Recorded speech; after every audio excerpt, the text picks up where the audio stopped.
I'm sorry, guys. I'm muted this whole time, guys. I'm sorry. I don't know what I'm thinking. I clicked the unmute button on the stream, and I don't know what happened. Let me go back to the full screen here because I'm an idiot, apparently. Okay, I'm back. I'm back. Okay. We are here. It is Tuesday. I forgot what day it was at first. Today is Tuesday. Thank you, chat. Cheers to you guys for letting me know. I'm slacking today. Anyways, Nvidia is still reeling from GTC is what I said.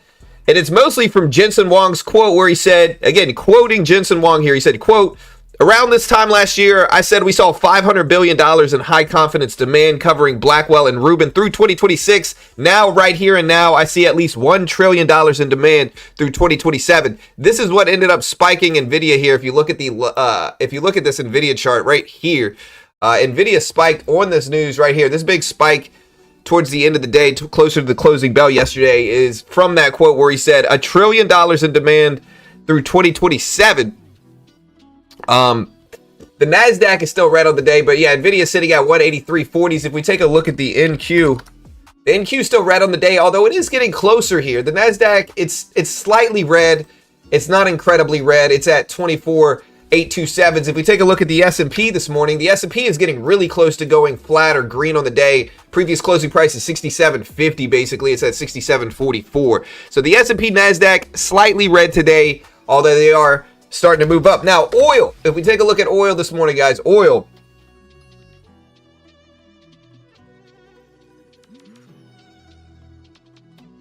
Oil is still at $96 for WTI. Brent crude is still over $100 right now. So oil is still elevated on the day this morning. And we do have an ADP jobs report after last week's really bad jobs report. We have an ADP jobs report again. Last one should have been negative 92,000. So we'll see what ADP has got to say about these job numbers here and what they're looking like on ADP's end for the weekly employment report from ADP that we get.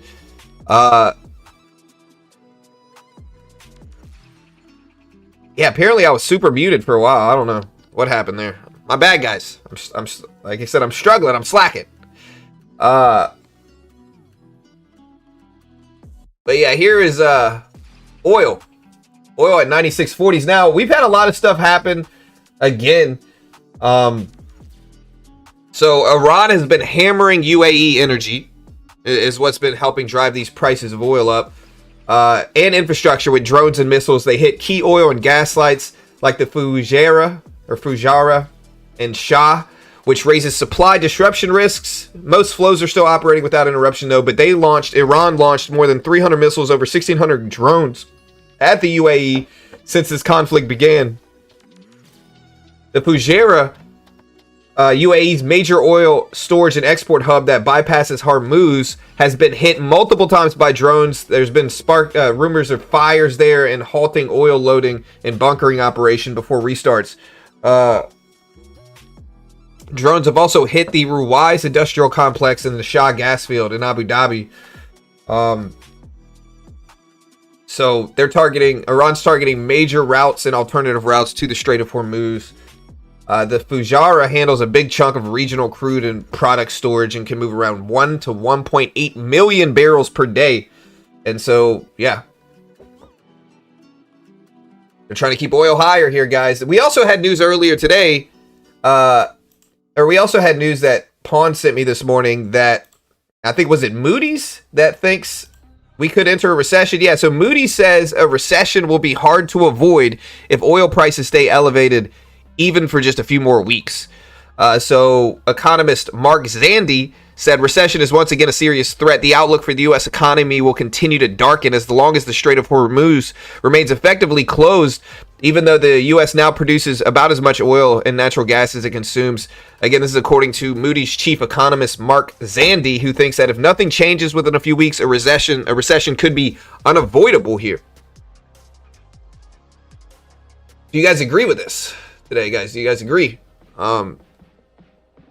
Will we enter a recession this year? We'll see. We'll see, guys. But again, the big story of the day after yesterday was Nvidia's GTC event. Nvidia is still kind of net down from this event, though, if we look at it here. So Nvidia is still down. Again, and Jensen Huang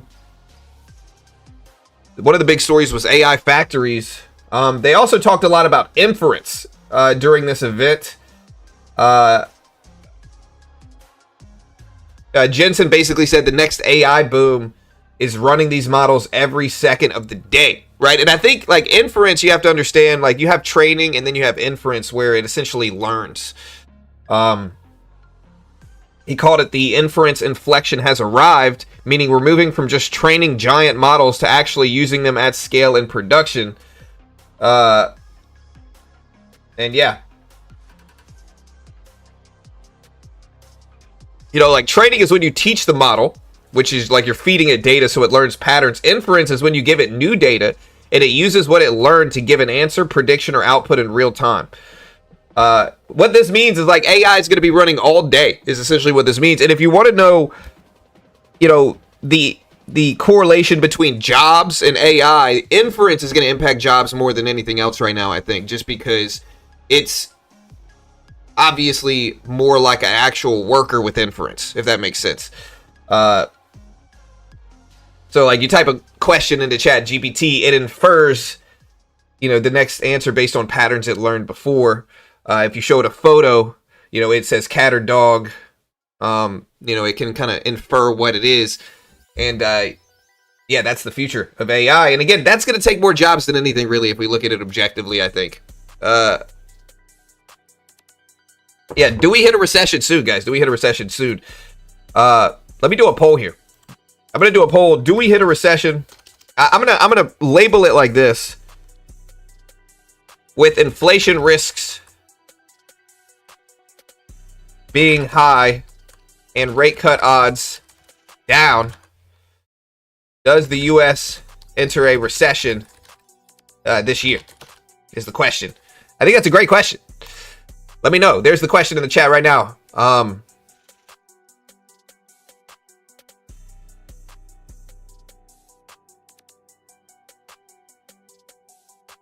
Yeah, so I'm seeing some people mention airlines here. A couple things that are going on right now as well is that the president and the administration is trying to get other countries on board to help it secure the Strait of Hormuz, but a lot of countries have kind of rejected that. The EU came out and said they don't want any part of it. Starmer is distancing himself from this conflict, and that's making markets even more nervous because the question is, are we going to have other countries support securing the Strait of Hormuz?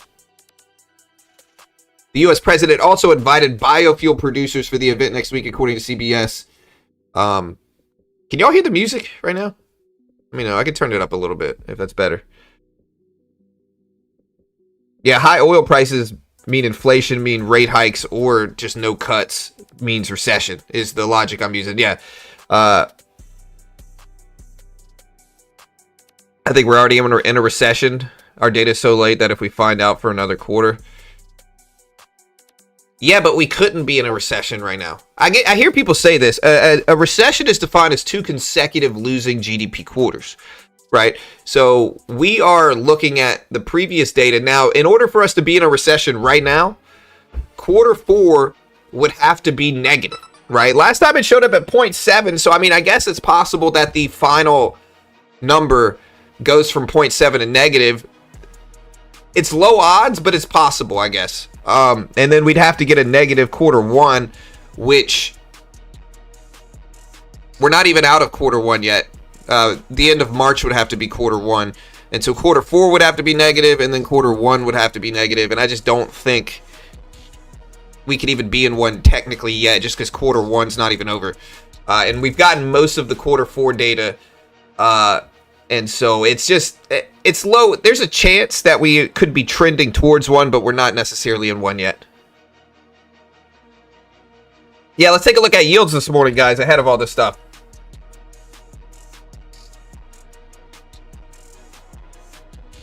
Who? Oh, for ADP. Yeah, I'll put the timer up for ADP. But yeah, look at Nvidia up here. Here's the NASDAQ. NASDAQ slightly red, went up to 25,000 for a little while after Nvidia's pop from the $1 trillion in demand for AI. But now we are back down to 24s. Still trying to go green on the day, though. But yeah, here's the NASDAQ right here. Here's oil. Oil elevated, 96.30s for oil, 96.30s. Presuming government data is actually accurate. Yeah, I feel you. AI won't keep this sinking ship afloat.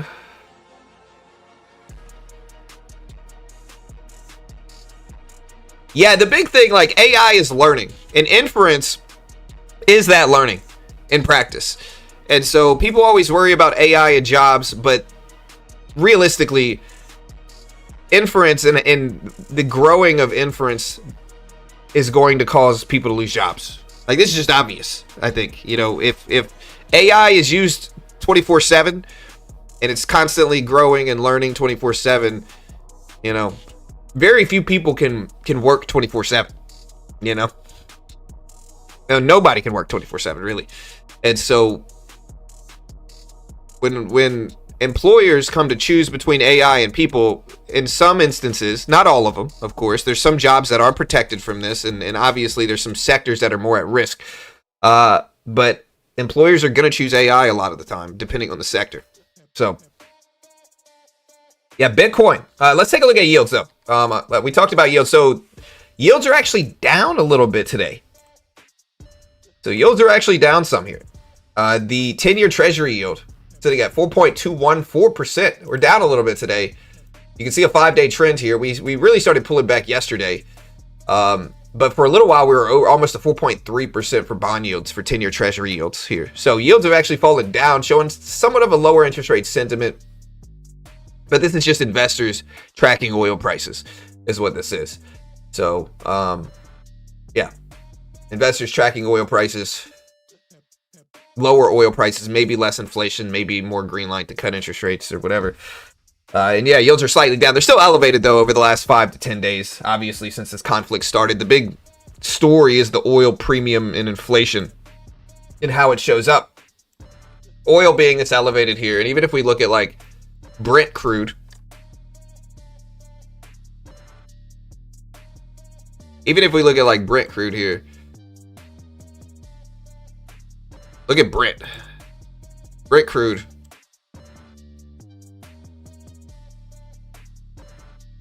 $103s right now. So this oil premium is why we've seen much more hawkish movement by everybody, like including the Federal Reserve. With the Fed meeting tomorrow, this oil premium is relevant and significant for all this stuff. You know, oil being higher is going to translate to more inflation universally throughout the world. The Strait of Hormuz being closed is going to translate to more inflation throughout the world. And with inflation being such a big risk, the Fed can't cut rates as aggressively, or they have to maintain a more hawkish stance to combat that inflation. Especially with the amount of time that this conflict could take. Markets are pricing that in. Rate cut odds obviously are pretty freaking low in terms of this. In terms of tomorrow, yeah, we're at less than 1% likely that we're gonna cut interest rates tomorrow. It's just not gonna happen. Let's see if it's still pretty likely that, look, even in April, 97% chance of a pause in April. In June, 77% chance of a pause in June. In July, 60% chance of a pause in July, up until July. 47.5% chance. Now, it finally kind of pivots to the majority is greater than the pause outcome. What month is this? In September, you know, there is slightly over 50% chance, 52.5% chance that we cut interest rates by September, but even that is not guaranteed. It depends on what the data looks like. And again, we do have the ADP jobs data going live today at 8:30 Eastern Standard, or 8:15 Eastern Standard Time. So we do have ADP jobs 8:15, and this is after the last one showed really weak numbers. This is in 8:15 is in what, 44 minutes, 43 minutes.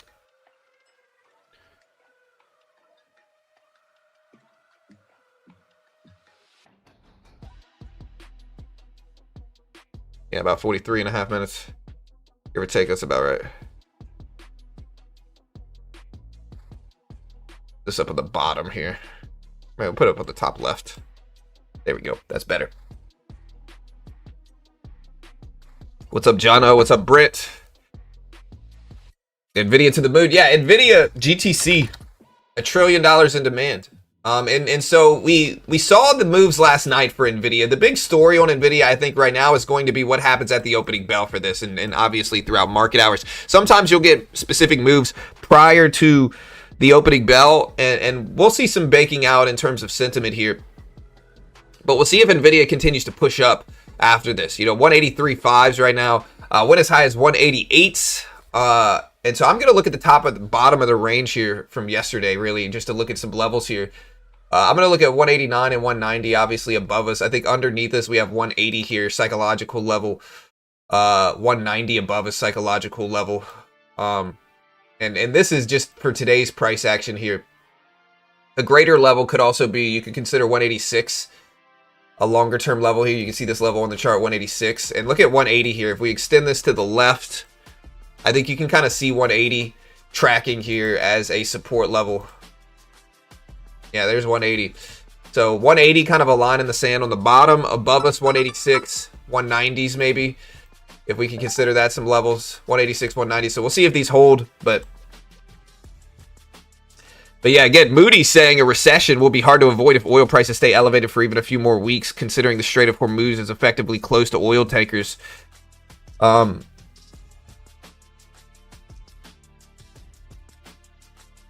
Yeah, so SpaceX is also thinking an IPO in June here. Let me check other breaking news, make sure we don't have anything too crazy going on. But yeah, I think the big story, obviously, Nvidia's reaction to GTC is going to be prime at the opening bell. The IDF has also begun a wide-scale wave of strikes. We had more stuff happen over the weekend that's scaring people, specifically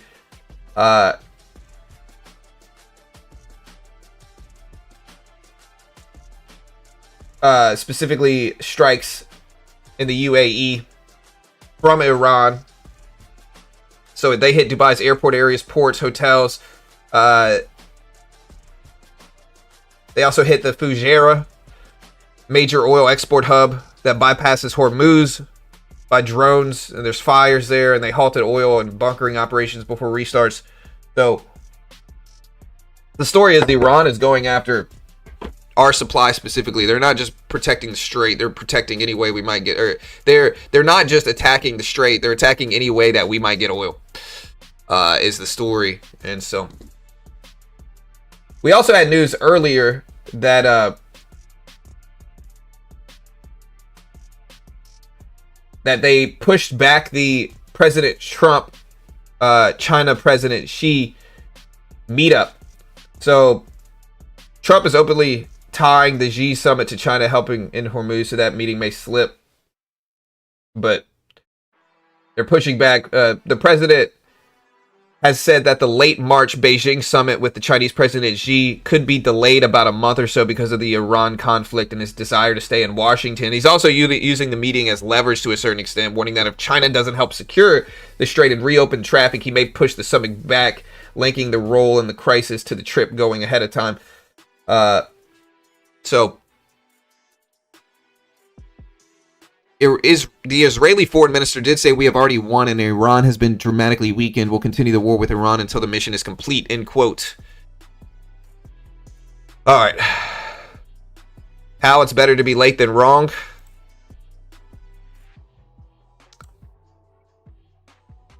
Yeah, we'll see what happens here. I mean, look, we got a lot of stuff to cover this morning. ADP data, last one should have been 15.5 thousand. Oil still elevated. NASDAQ has been in this tight range here, but it's trying to get higher and it's trying to go green on the day.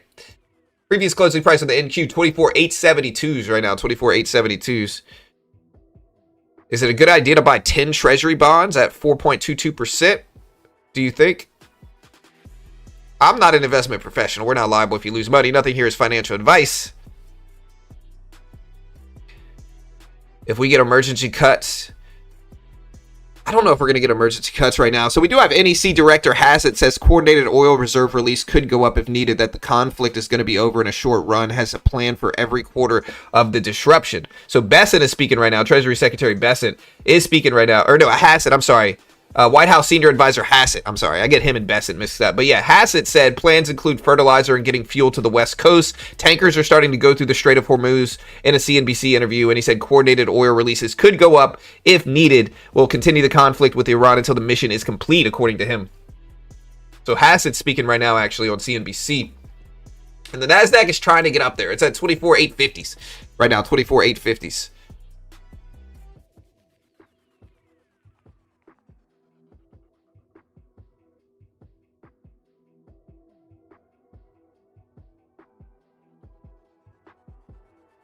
Hey, what's up, Fonz? Nvidia. Yeah, with all these oil pumps, you can see ExxonMobil here. ExxonMobil up to 150s this morning. But you can see what ExxonMobil has done just since the start of this conflict here. So, conflict started right here for Exxon. And originally, it spiked up Exxon to 170 almost. Exxon kind of settled back down, though. It's still net green, but it's not as green as you might think from everything going on. Here's Chevron. Chevron is a little bit more green. Chevron, this thing started at about 186. It's now at 190s. So Chevron is up a little bit more here with all the stuff going on. Gold and silver today. Gold's still right around $5,000 an ounce for gold. It just bounced off of $5,000 an ounce at about 5:30 this morning. Silver, $80 an ounce still. Silver's been slowing down some after the crazy runs it put in. So 158 on ExxonMobil. I'm shorting it today. Good luck, brother. Good luck. Be careful with that. But yeah, Jensen, just to summarize some of this GTC event here. Jensen highlighted Blackwell GB2 and 300 systems as the heart of new AI factory. Said Nvidia sees about $1 trillion of hardware orders. Blackwell plus next-gen Vera Rubin through 2027. He talked a lot about inference. He said the next boom is AI inference, not just training, with Rubin-class platforms and software stacks designed to cut token costs and GPU counts for large-scale inference by multiples versus Blackwell.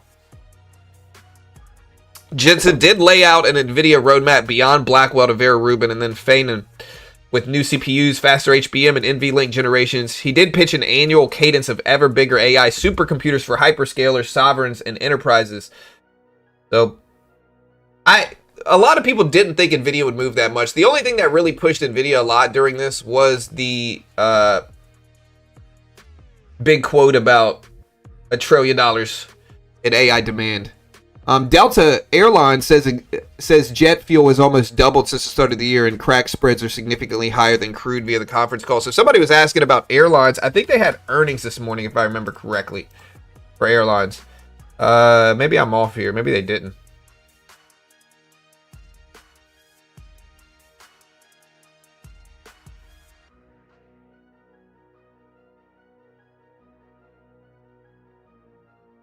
I'm assuming maybe Delta earnings were yesterday, right?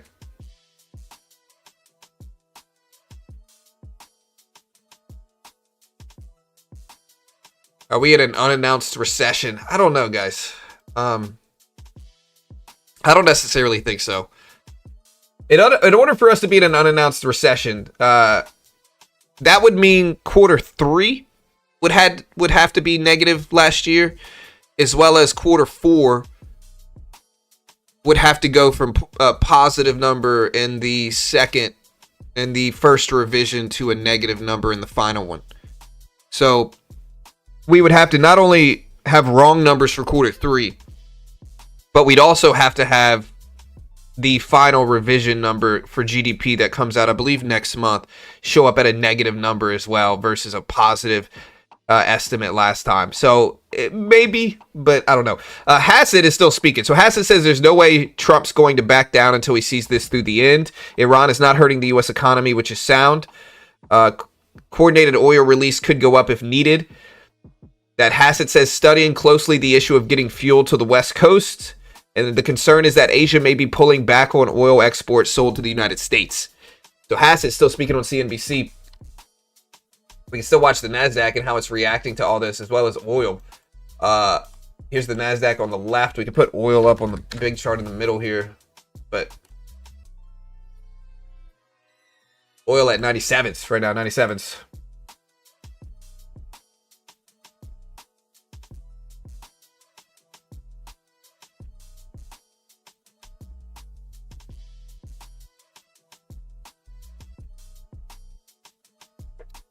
Good morning, John, and all traders and bag holders. Robot, bring me a coffee.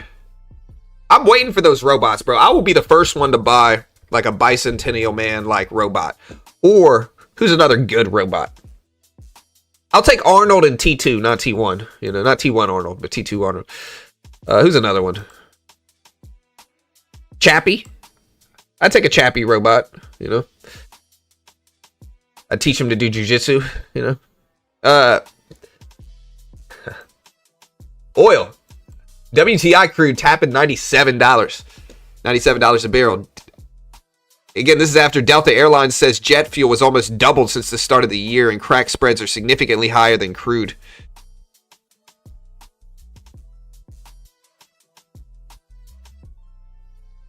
Johnny 5? I don't know Johnny 5 here. Who's Johnny 5? Oh. Y'all went really old school with this. This is kind of before my time. This is before my time.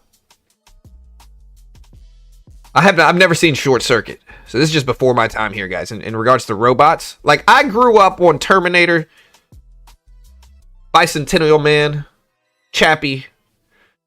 Maybe if you want to go the scary alien guy from Alien who plays basketball. The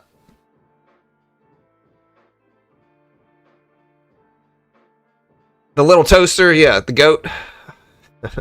All right, guys. Again, NASDAQ almost up to 24,870s. Who's your favorite robot here? Who's your favorite robot? Rosie from the Jetsons? John, if Optimus 4.0 isn't handing you your morning coffee by 2030?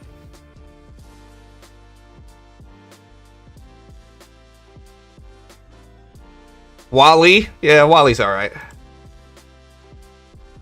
All right, so Hassan's still speaking. He said, it's almost planting season, so fertilizers are important. Successfully finding other fertilizer sources is a priority. Hassan did say in terms of war, when the war is over, Trump and Xi will get together.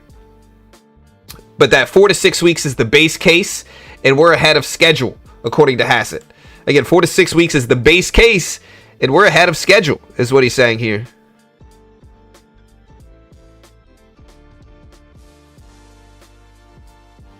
Four to 6 weeks base case. We're ahead of schedule, according to Hassett here. Do you guys agree with him here?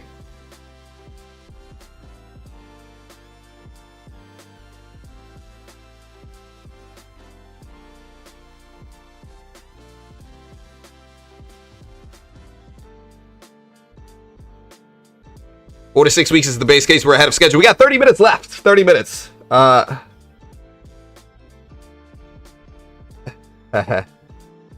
Yeah, no, I know fertilizer is important as well. Yeah, Hassett was almost the FOMC chairman. But Hassett is still speaking. He said they have established licenses for Venezuela to produce more fertilizer and had discussions with Morocco.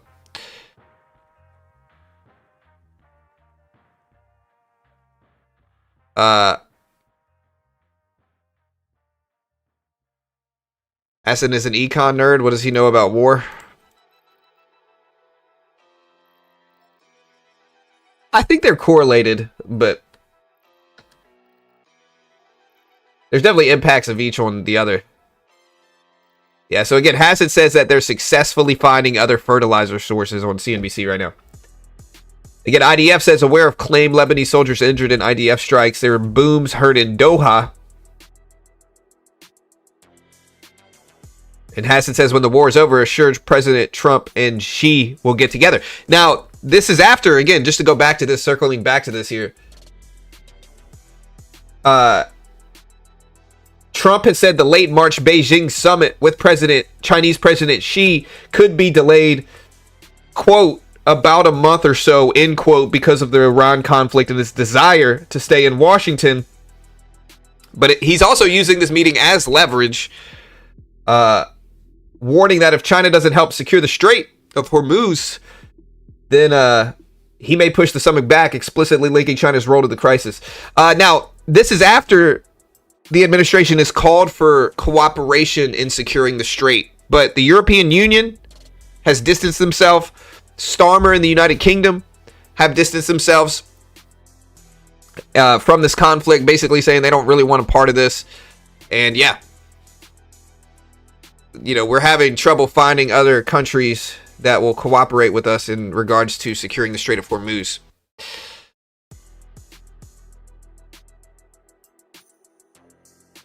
I was kind of disappointed by the UFC White House card.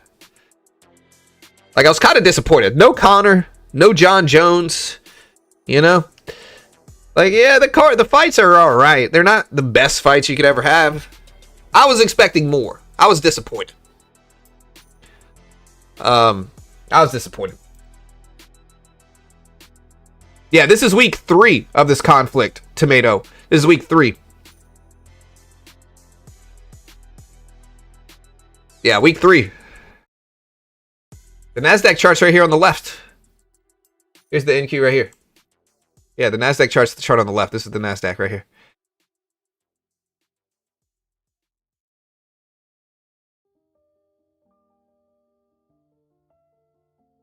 I missed the announcement of who's the main card. You gotta go look. Alright, guys, so we are gonna trade today. We made money yesterday. We'll see if we can make money again today. Bro, where is my...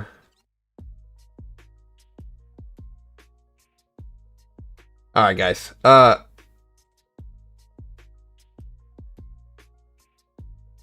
Let's look at our poll here. So we did a poll this morning. We asked people, with inflation risks being high and rate cut odds down, does the U.S. enter a recession this year? Shockingly, 64% of people say yes. If we take a look at betting markets here, like if we look at Poly Market, we could look at...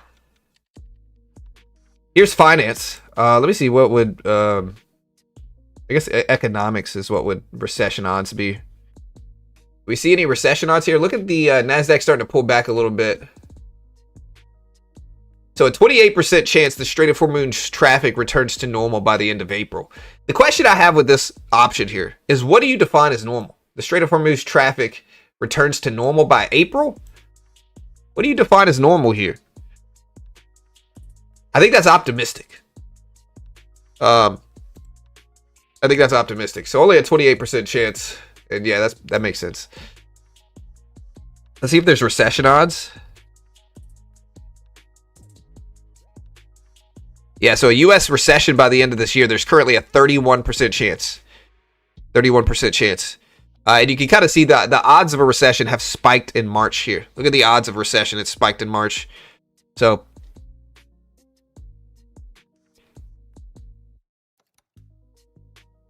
see what Hassett's still saying here. I'm sure he's still talking. Let me see. Okay. Yeah, Hassett did say earlier, have established licenses for Venezuela to produce more fertilizer and had discussions with Morocco. To be fair, they've moved the goalpost so much that now whatever... Yeah, a recession, again, technically defined 2 consecutive losing GDP quarters. 2 consecutive losing GDP quarters is what's considered a recession. Are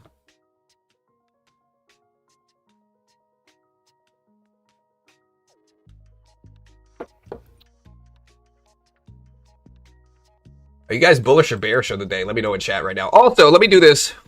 Where are you guys from? Where's everybody from in the chat right now? Let's get let's get the world together. You know, this is like singing We Are the World in the 80s, you know? Cheers to you guys. Let me know where you're from in chat right now. We'll put it up on the screen. Germany, Atlanta, Philippines, London, Florida, Dubai, Quebec. Yeah. It's We Are the World song. I saw that documentary not that long ago. You know. Texas, hey, my guy. Boston, Los Angeles, Montreal,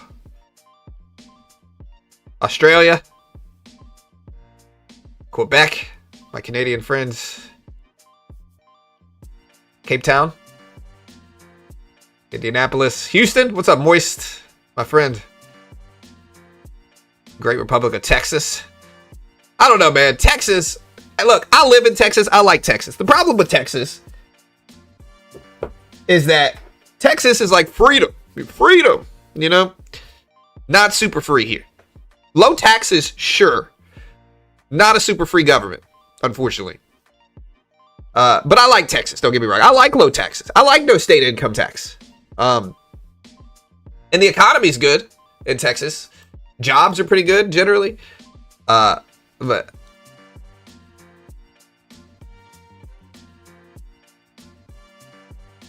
yeah, hit that like button, guys. We appreciate the love. Thanks so much. Yeah, y'all hit the subscribe button as well here. Every day we live stream. We cover market news as soon as they drop.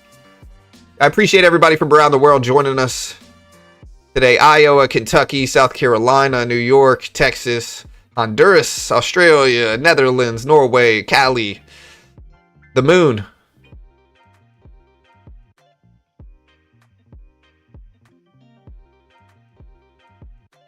Yeah, property taxes are ridiculous. Yeah, 100%. Great brisket, though. Great brisket. I like Texas. Don't get me wrong. I just think they're kind of hypocritical in terms of, like, no ballot initiatives. You know? They're like, you know what? Let's not let the public decide what they want. Let's let these politicians who get all this PAC money and donations from corporations to decide what's going to happen. Ridiculous. Ridiculous. All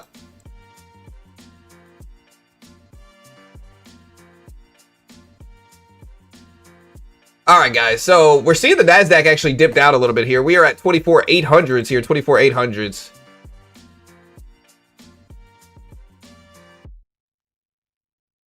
So yeah, the IDF did say the incident is under review. Aware of claims of some Lebanese soldiers injured in strikes. Looks like Hassan's done speaking on CNBC unless they're waiting for him to pop open here. But Nvidia and GTC, look at the NASDAQ dipping under the 200 exponential. So the NASDAQ's actually starting to fall a little bit. Oil is actually starting to go up a little bit over the last 2 minutes specifically here. Look at the NASDAQ. NASDAQ has fallen, and it continues to fall this morning. Let's see if it holds here, guys. Some of you guys are really late. Really late. Hit the live button next to the play button. Put it in 2x speed. My property taxes are $11,000 a year. I wish I was paying 11. Really, I genuinely do.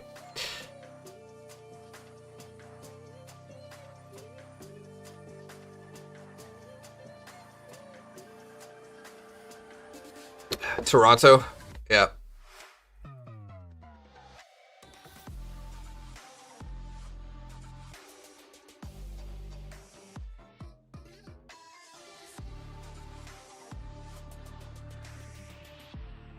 Yeah, it depends on where you live, right? Like in some places in Texas, it's like 2.2%. So just to give you guys the math here behind this, look at oil. Oil is getting close to $97 a barrel here. So oil is pushing up. The NASDAQ is starting to dip down a little bit short term. But yeah, some of the places it's 2.2%. And so if you have a $800,000 property, which doesn't get you as much as it used to be, you know, you're paying almost $18,000 a year in property tax. Just to put that into perspective. Oil up to 96.90s right now, almost 97s. NASDAQ is right at the 200 exponential. I think I'm going to try to trade this here, but we do have ADP data in about 15 minutes. I don't know if it's necessarily going to move things.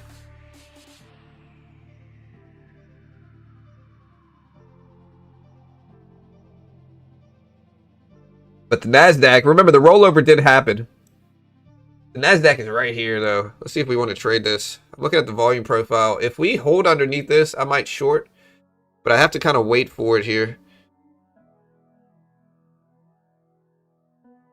We are at the bottom of the range, though. So it depends on which chart we're looking at. What? Yeah, so the volume weighted average price seems to be in a better spot. I could maybe buy that dip. I'll try to buy it here at the bottom of the range. We'll take 4 or 5 contracts here. We'll take 5.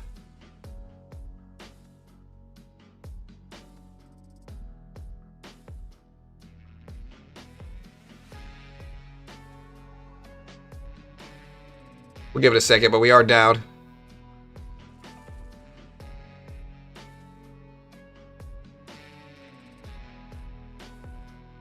Yeah, with this big squeeze down, I might have to cut it. We'll give it a second, though. It's under the 200 EMA, but it's over the volume weighted average price. We froze it here? Look at this. It's barely moving. Okay.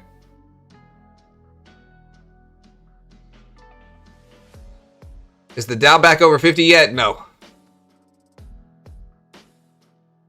It's 2.2% just in property taxes, Jan, in some places here in Texas, right? So what that means is that you have to pay 2.2% of the value of the property every single year in property tax. And so people in Texas specifically, and other places that have high property tax like that, every place, it depends on what city you live in, to be honest.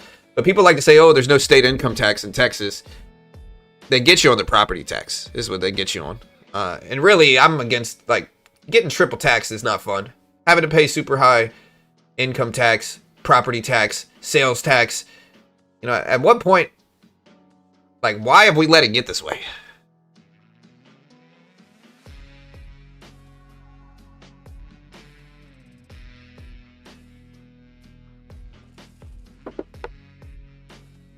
Oh, for 2 to 3 mil in Texas, you're getting a mansion. You know, you're living like Scarface. You get 2 to 3 mil in Texas. The Honeywell executive on Venezuela says we have over 400 assets in Venezuela. Short term, it's not going to grow. More of 3 to 4 year type of situation. Working with Chevron to assess the situation regarding LNG businesses is essentially sold out for the next 2.5 years, and we have more. All right, guys, 15 minutes before the ADP jobs report goes live.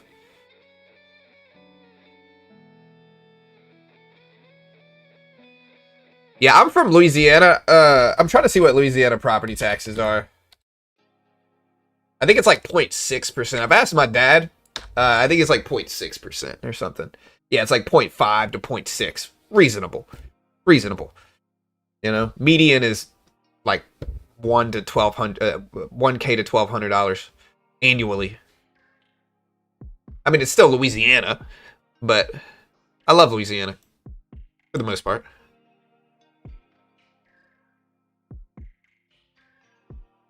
All right, so we're going to start cutting this probably right here. We're just going to get out slightly down. I gave it a chance. I wanted to see if it would bounce at the bottom of this trend line right here is what we were looking at. But no good for me. I wanted to see if it bounced right here at the bottom. It did not work, guys. It did not work. You don't love to see this. You don't love to see it. Maybe we'll bounce right here at the VWAP, but we also have kind of a sideways range, I would say, on the NASDAQ here. Looking at it, like, yeah, we got a slightly higher high. We have higher lows, and that's all good and fine. But too much risk, I think, holding on to this. Oil is still pushing higher as well. Oil just tapped $97 a barrel. $97 a barrel. Qatar says it intercepted another attack, according to the defense ministry.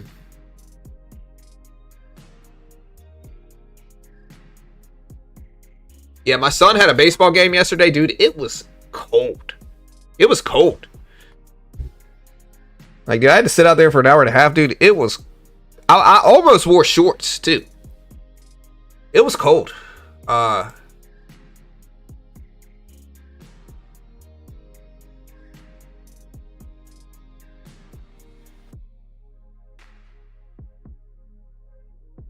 there's sound. Yeah, Nebius, one of the big stocks of the day here. Look at Nebius. Nebius is down pretty significantly, though, this morning. Kind of filling some of the gap. And man, look at our poll numbers here. 65% of you guys think we'll enter recession this year. And I can't really argue against that necessarily, because I think the jobs numbers do show weakness here. The jobs numbers do show weakness. So, what's up, Sparta? It was like 40 degrees here, which is incredibly cold for me as a Louisianian living in Texas. 40 degrees is freaking cold. It's all relative to the month we're in. It's cold for March. 40 degrees in March is freaking ridiculously cold. But yeah, look at Nebius here, guys. Nebius is down. They're going to offer 3.75 billion convertible senior notes. Okay. That's why they're dropping here.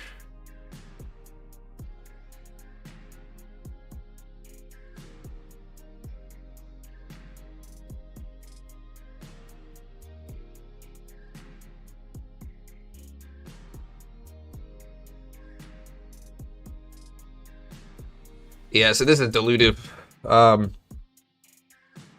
That's why this big drop happened. Diluting. Offering, basically. Selling shares. And this is what companies do. They wait until they get some good news and the shares are elevated so they can make more money selling shares at a higher price, if that makes sense. And then they'll announce the offering like NBIS did, and it'll fill some of that gap. But they're still capitalizing on the higher prices and stuff like that. Just markets end up negatively reacting to offerings because it is dilutive. Yeah, I'm not really mad at a company for selling shares. I mean, I think you got to do what you got to do. People are very critical of companies for selling shares and diluting through offerings and stuff. But if they don't make enough money, a lot of they can fail. Unless you're AMC, yeah.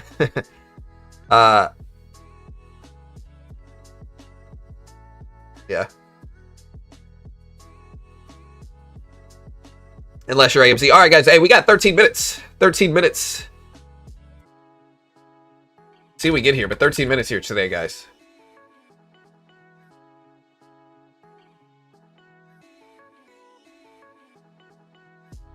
Yeah, oil. Again, Brent crude. $103 a barrel. Let's look at Brent. Yeah, look at Brent crude. Just to put this into perspective, again, Brent crude... Make sure we got it. Brent crude is the worldwide standard of crude. And so when we look at this here,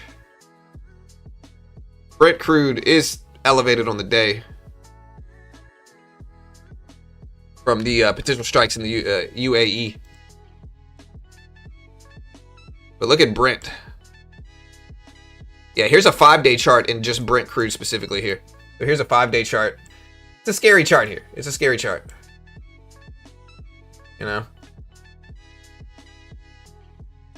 Here's a monthly chart on Brent. You can see when this conflict started with Brent. This is where the conflict started right here. Brent has gone from basically $75 a barrel. And really, you could argue prior to this conflict, it was at like 70, low 70s. It is now at 103.50 for Brent, 103.50. It's up about 3.5% on the day, a little bit under 3.5%. So, worldwide standard of oil, Brent is up. Look at the NASDAQ pop here, though, guys. Let's look at the NASDAQ jump up here.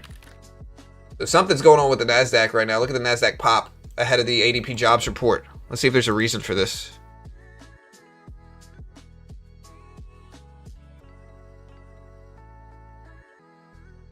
American Airlines sees Q1 adjusted loss per share on the low end of 10 cents to 50 cents.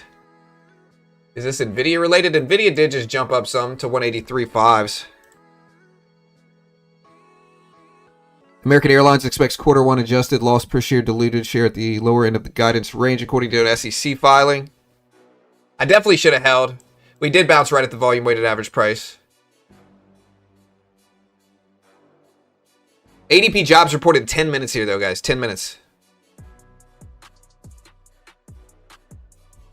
Yeah, I'm looking at the stocks that are moving. Nvidia's up some. Tesla's jumping up a little bit, but it doesn't look like this is news related for them.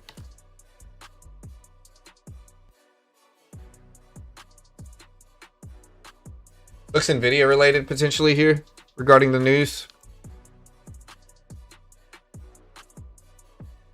Google is partnering with DTE Energy for new data centers, but I don't know if this is moving it. I don't really see Google moving. American Airline did jump a little bit, but I don't think that's going to move the NASDAQ like this. Apple. No. Looks Nvidia related maybe. Nvidia jumped. Here's MA. MasterCard announced some news, but they're not really up some from this. Again, American Airlines did jump up some, but oil is also starting to dip down, so something's going on.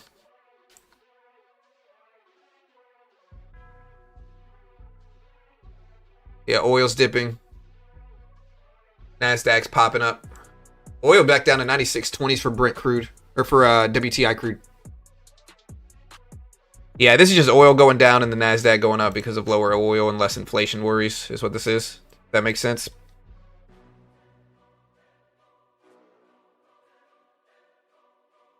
And again, guys, Moody's says a recession will be hard to avoid if oil prices stay elevated for even more than a few weeks.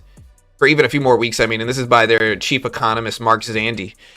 He said recession is once again a serious threat. If nothing changes within a few weeks, a recession could be unavoidable. But look at oil dip and the NASDAQ rise this morning. Ahead of the ADP jobs report in about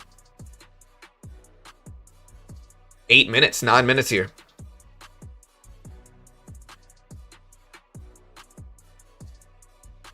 And this is after, we don't really have rate cut likelihood until September. In September, we got about a 52.5% chance of a rate hike. This is September's forecast. Another big story is tomorrow we're going to get the summary of economic projections in the FOMC decision. It's going to be the summary of economic projections. We're going to get that 2 p.m. tomorrow. It should give us some details in regards to outlook on what happens. NASDAQ still falling here. Oil still falling. NASDAQ still pushing here. And I don't see any real news breaking here or anything like that.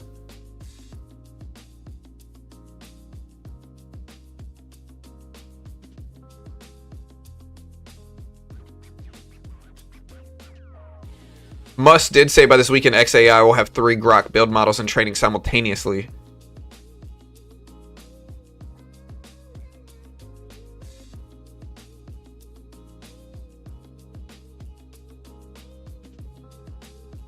Yeah, the CAPE ratio stands at 39, more than double its long-term average and inching closer to all-time highs. The only other time in history when the CAPE ratio was near its current level were in late 1920s and in 2000. It had 2 big market crashes.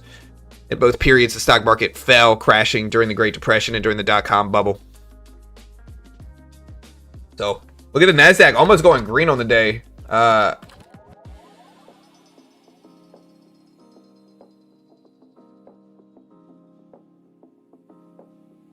Oil. NASDAQ tapping the previous closing price. So, NASDAQ rising here ahead of the jobs report. Oil prices down. NASDAQ pushing higher here. Oil, WTI crude still at 96. If we look at Brent here, Brent hasn't moved as much. But look at oil futures fall. NASDAQ is now technically green on the day. It's at 24,870s. 24,870s. Nvidia starting to bounce here, but look at oil. Oil falling down under $96 a barrel for WTI crude.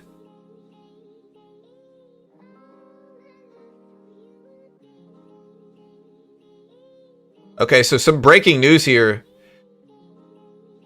Ali Larijani has been killed by an Israeli strike, which is the Iranian leader and intelligence chief.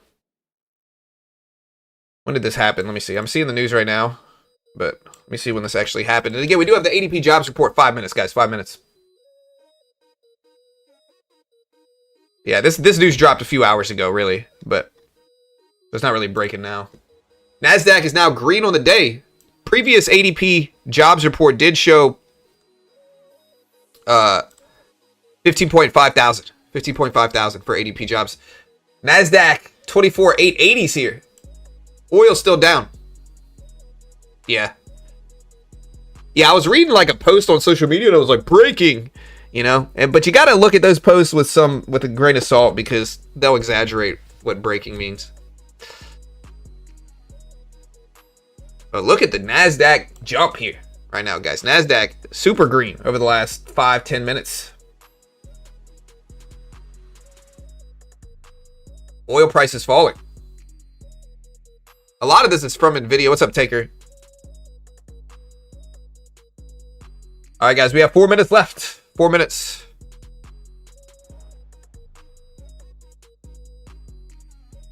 We're going to win bigger than the likes you've never seen before. I heard that in Trump's voice. Was I supposed to? I feel like I was. Breaking, I just got a cup of coffee. Let me know what kind of coffee you're drinking this morning, guys. We got the ADP jobs report. Now, remember, the ADP jobs report doesn't always move markets. It depends. I think it's more interesting this time because the previous one was negative 92,000 from ADP. The previous official labor data we got from the government, we saw negative 92,000 non-farm payroll numbers, private payroll numbers, which is not good. And so we'll see what ADP has got to say about it today in about 3 minutes. But the previous official data we got from the government was negative 92,000. And so in the context of everything, maybe we'll see some reflection in the ADP jobs report. I'm not saying we will, but maybe we will.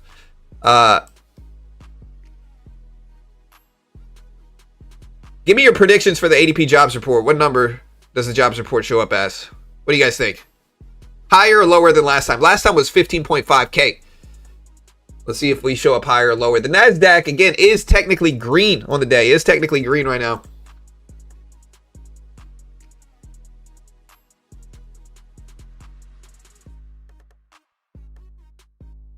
Yeah, Iran also announced earlier that the country's... let me see.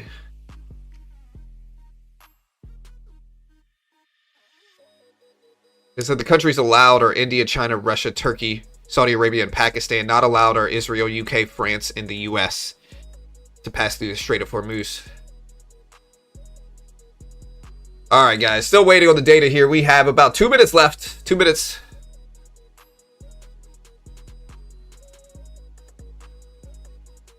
Previous was 15.5K. 15.5K. The NASDAQ is still pushing up and oil is still falling down here.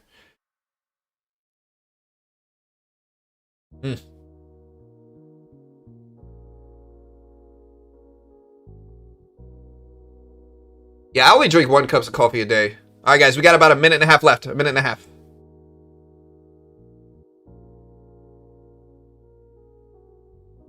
All right, I'm going to put it in sub-only mode. So listen, subscribe, hit the notification bell. We appreciate it. NASDAQ still pushing up to almost 24,900s here.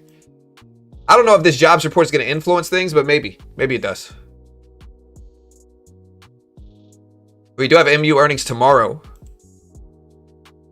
We do have MU earnings tomorrow. But here we go. Less than a minute. Less than a minute.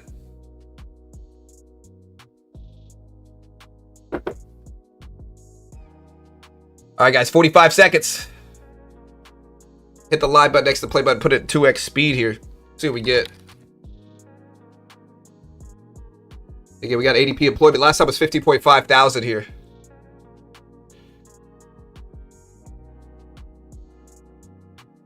All right, 25 seconds. Make sure you hit the live button next to the play button. Put it in 2x speed. Hey, what's up, Plasma? Good morning. Good morning. This is ahead of the Fed meeting tomorrow. Here we go. All right, guys. 15 seconds. A little bit less than that, actually.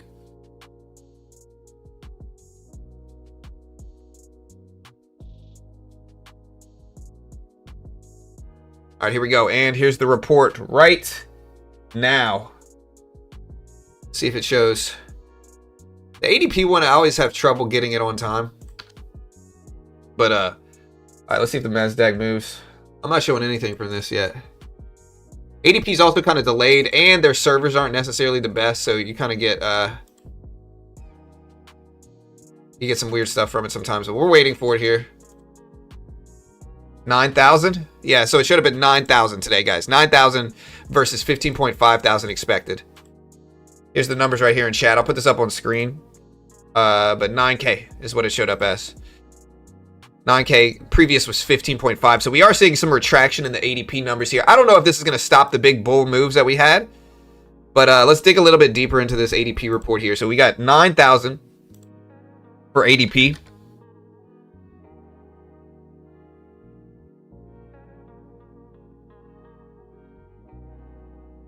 Yeah, so 9,000. Last time it should have been 15.5 thousand, so...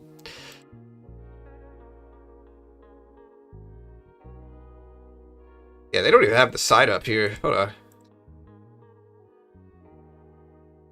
Bad news is good news. Yeah, I mean, honestly, the NASDAQ is up so much here. I don't know how much this is going to really affect things. But yeah, if that makes sense. Again, previously, the NER poll should have been 15.5. This time they should have been 9.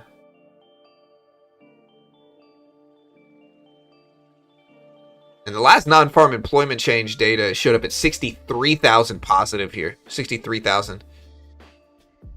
Yeah, the problem is that ADP always times out here.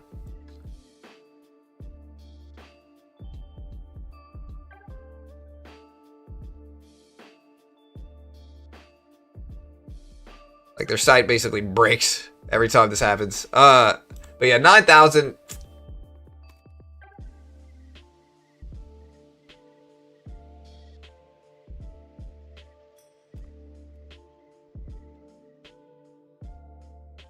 Stock market only wants rate cuts. Yeah, let's take a look at yields. I mean, 9,000 is not terrible. It's not necessarily great either. We can look at yields. Yields are at 4.21%. So here's 4.21%, but I don't know if yields are going to move too much. 9,000 is not horrible. I do see yields dropping a little bit, maybe on weaker job numbers here, but yeah, we're still kind of just waiting. But yeah. Yeah, the ADP employment report, 9,000. So it fell a little bit week to week. So a little bit less than half, a little bit more than half of what it was last week at 9,000 versus previous 15.5 thousand. Yeah, so yields are down a little bit, but I don't think this is going to noticeably influence rate odds. Again, I don't know if this is going to, you know, move things.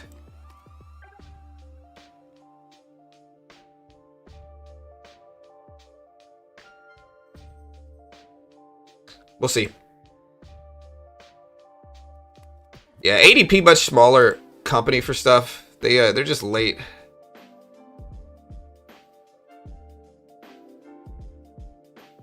Yeah, sorry, I'm pulling up the ADP Pulse, but it's pulling up Excel. Last one showed up 15.5. This one was 9. Hey, what's up, Max? Good morning. Good morning. I don't know. Will the U.S. raise rates? Let's do another poll right now with this latest job numbers here. We got this last report. Yeah, it's 9,000. Again, some of you guys are late. Hit the live button next to the play button. We should have been 9,000. You can see it on the comment on the bottom of the screen. We're gonna do another option for this poll here, and the poll is gonna say, does the U.S. or does the Fed raise rates this year? Yes or no? Does the Fed raise rates this year? Do we get rate hikes this year? You can also let me know in chat and we'll talk about it, but I hope we don't. It depends on how long this conflict lasts. If this conflict gets dragged on an excessive amount of time, it's possible. It's possible. I don't think right now it's the base case argument. I think we'll probably just get pauses, but it really depends on how long this conflict lasts. This conflict gets dragged on excessive amounts, you know. Yeah, so for the 4 weeks ending February 28th, U.S. private employers added an average of 9,000 jobs per week, according to the NER Pulse, a weekly update this morning. After several weeks of strengthening, hiring took a step back at the end of February. These numbers are prelim and could change as new data is added. The NER Pulse is an estimate of the week-over-week change in employment based on 4-week moving averages. But, yeah.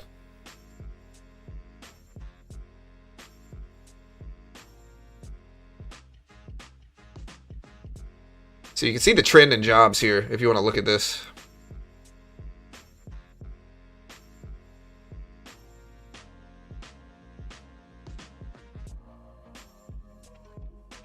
All right, so I did a poll here. Does the Fed raise rates? 60% say no. 40% say yes. So right now we're 61-39% in terms of no rate hikes. I don't think we raise rates either this year. The only way we'd really see a rate hike, look at the NASDAQ still jump here. So the NASDAQ is still pushing up. Oil is still falling. The only way we'd see a rate hike, I think, personally, is if, obviously, if inflation is rampant and jobs rebound. So if inflation gets really bad under this, you know, specifically from high crude prices. We have seen Brent. Here's Brent. Brent has dipped down to under 103s right now for Brent crude. So Brent has dipped down to under 103s. So Brent is starting to dip down some here. Oil's falling and the NASDAQ is rebounding so far. We'll see if it holds, but that's what we got so far. Wait, where is my browser thing?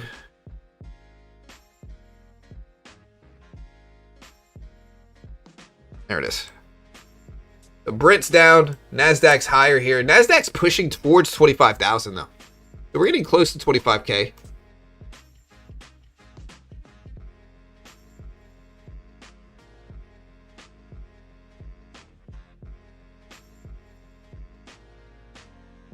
Dude, what is going on over there in England here? Somebody showed me this. Hold on, what song are they playing? Hold on, let me mute this mic real quick. Hold on. I'm seeing some funny stuff.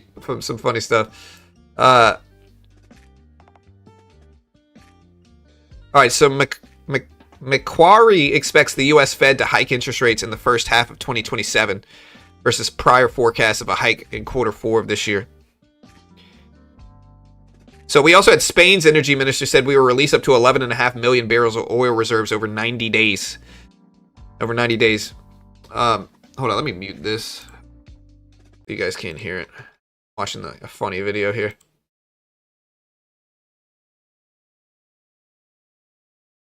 What the heck is going on over there? No, I can't really show this.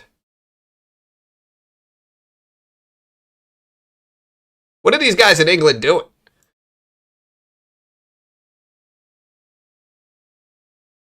Yeah, look, this is from Michael Brown, which is like an analyst at, I think, Pepperstone.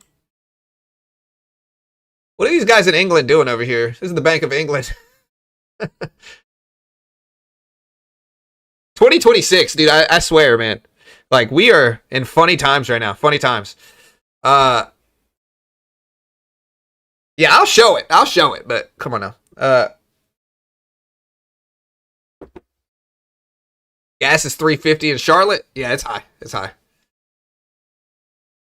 All right, guys, let's see if Nvidia influences the NASDAQ into... Here's gold. Gold's back up. Here's Nvidia. Nvidia... Again, just to recap some of the Nvidia moments here. Nvidia popped to 188 yesterday during the GTC keynote speech. You can see the pop that happened there. This is specifically because Jensen projected $1 trillion in AI demand next year. So $1 trillion in AI demand. That originally spiked Nvidia all the way up to 180s. It did immediately come back down, though, during the rest of the keynote speech. And the big story of this keynote was inference.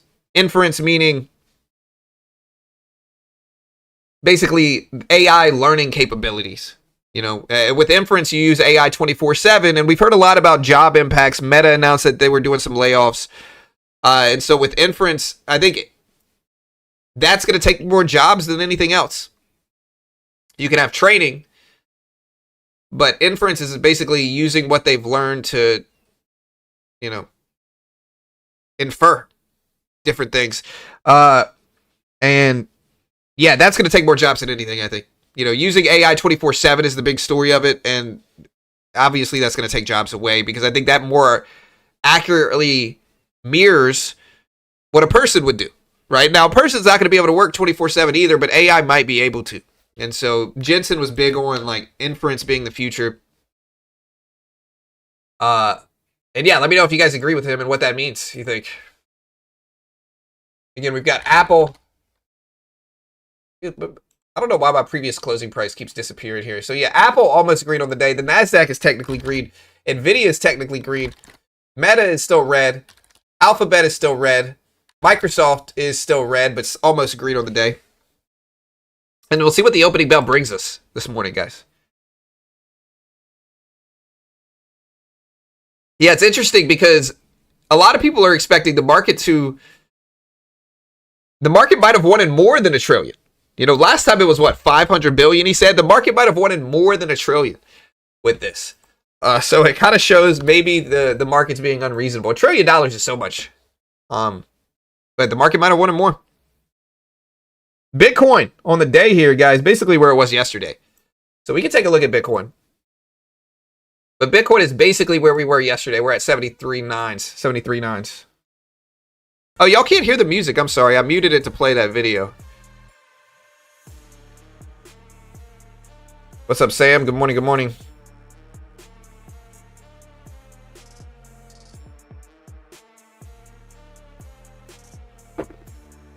Yeah, that's kind of what I meant by this thinking, not learning. I was trying to think of the best word for inference. It's not training it. It's more so it using what it's learned to think for you, basically. That's a better way to put it. You're correct, yeah. I infer a drastic widening of the wealth gap as a result of AI. Power costs to run AI cost so much. USA citizens subsidize it. Yeah, it's going to raise power costs, energy costs, of course. Yeah, Nvidia, man. I mean, if we look at it, here's Bitcoin. Bitcoin went over 75,000 for a little while this morning. It didn't actually hold, but it did get up to almost 76K for Bitcoin. But we will see if it holds up here. But Nasdaq's still holding at 24,900s. Look at the Nasdaq.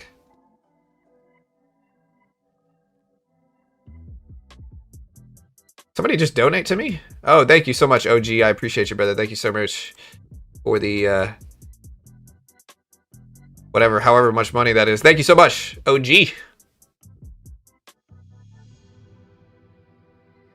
Appreciate the donation. I don't know how much that is, but I appreciate it. Yeah, I see somebody saying most are using AI for things like dancing UK banking videos. You're gonna see the biggest drop of your life on Bitcoin coming soon. I'm calling 50,000. I'll tell you this though, a 50,000 drop, a drop to 50K on Bitcoin is not the biggest drop I've seen in my life on Bitcoin. You gotta understand, I've been around since Bitcoin was cheap. I've been around since Bitcoin was expensive. I've seen some drops and some gains in Bitcoin. So, yeah. Oh, it's $2. Hey, I appreciate the $2. Thanks so much. We appreciate it. Yeah, I have the top chat up instead of live chat.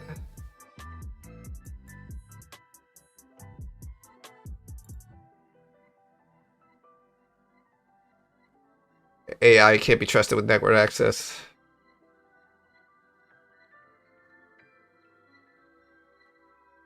Yeah, what do you guys think? Do we get a green or red open so far today? We asked people earlier, does the Fed raise rates this year? 63% say no, and I kind of have a degree. Maybe it's just I want it to happen. I don't want rate hikes to happen, but I do agree that we're probably not cutting rates this year. I think the labor market as of now is too weak to justify that, or raising rates. I think the labor market right now is simply too weak to justify rate hikes as of now.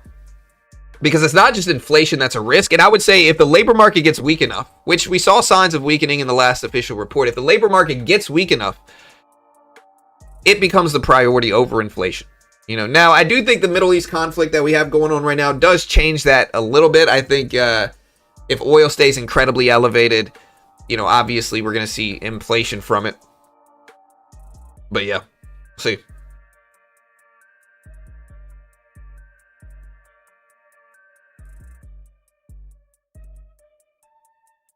You get great perspective. Hey, thank you, OG. I appreciate the donation, brother. Thank you, sir. Be careful over there right now. You know, some of the big stories we got today are from there, you know. Again, the UAE, Fujairah, the Shah gas field, and more getting hit.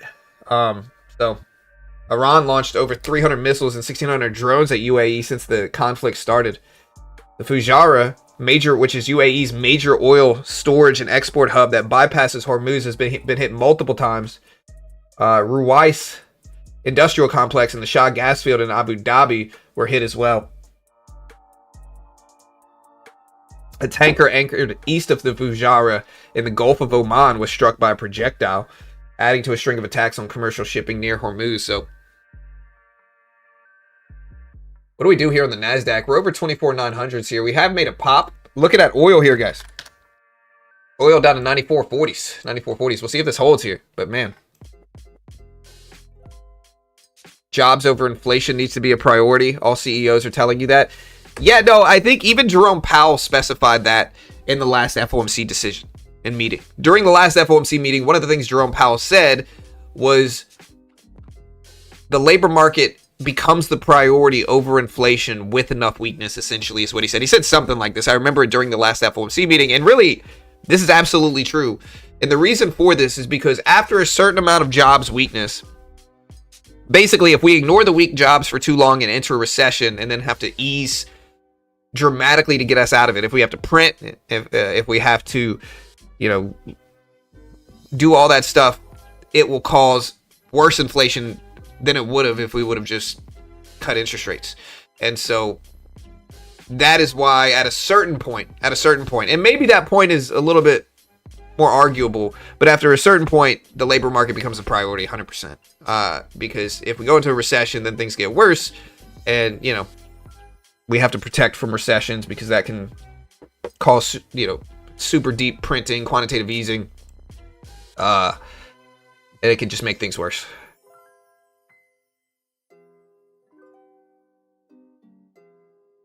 All right, guys, so we're going to start trading again here. And again, if you want to help support the channel, check out Apex right now. Apex, you can get the cheapest account. It's less than $20 on Apex right now. If you take a look at Apex's new offerings, they've got a ton of stuff here. A ton of stuff. So Apex now has an end-of-day drawdown option, and they have, I'm pretty sure Apex has straight-to-funded accounts coming very soon if they're not out already. But they have end-of-day drawdown options, no payout denials, no MAE rules, no 5-to-1 risk-reward rules, built-in scaling, and once you're funded, 50% consistency. And so the cheapest funded accounts in the game, when most day traders lose money, a great way to learn is this way. Most day traders lose, chat. And so getting a $15 or $20 account, getting access to some risk, but not the full extent of funding your own account 5, 10, 20, 30 grand and losing that like I did or like a lot of people do in trading. And instead limiting your risk with something cheap like this. It just makes sense. It just makes sense. They give you a demo. They test your skill. If you fail, you only lose the fee for taking the challenge, which on Apex is less than $20. If you pass it, funded account, 80 to 90% split depending on which one you're using. And it's just a great way to learn. And so I'll put this link up in chat. I'll also pin it at the top of the page. They are an affiliate of mine. I am biased, of course. I love you. Have a good day. I am biased, of course, because I get paid by them, but genuinely useful. You can use my coupon code BT as well, guys. BT coupon code on Apex. Great way to help support the channel. And I'll put the link up right. Sorry, I gotta find the link. I got too much stuff going on right now. But yeah, here's the link. Coupon code BT.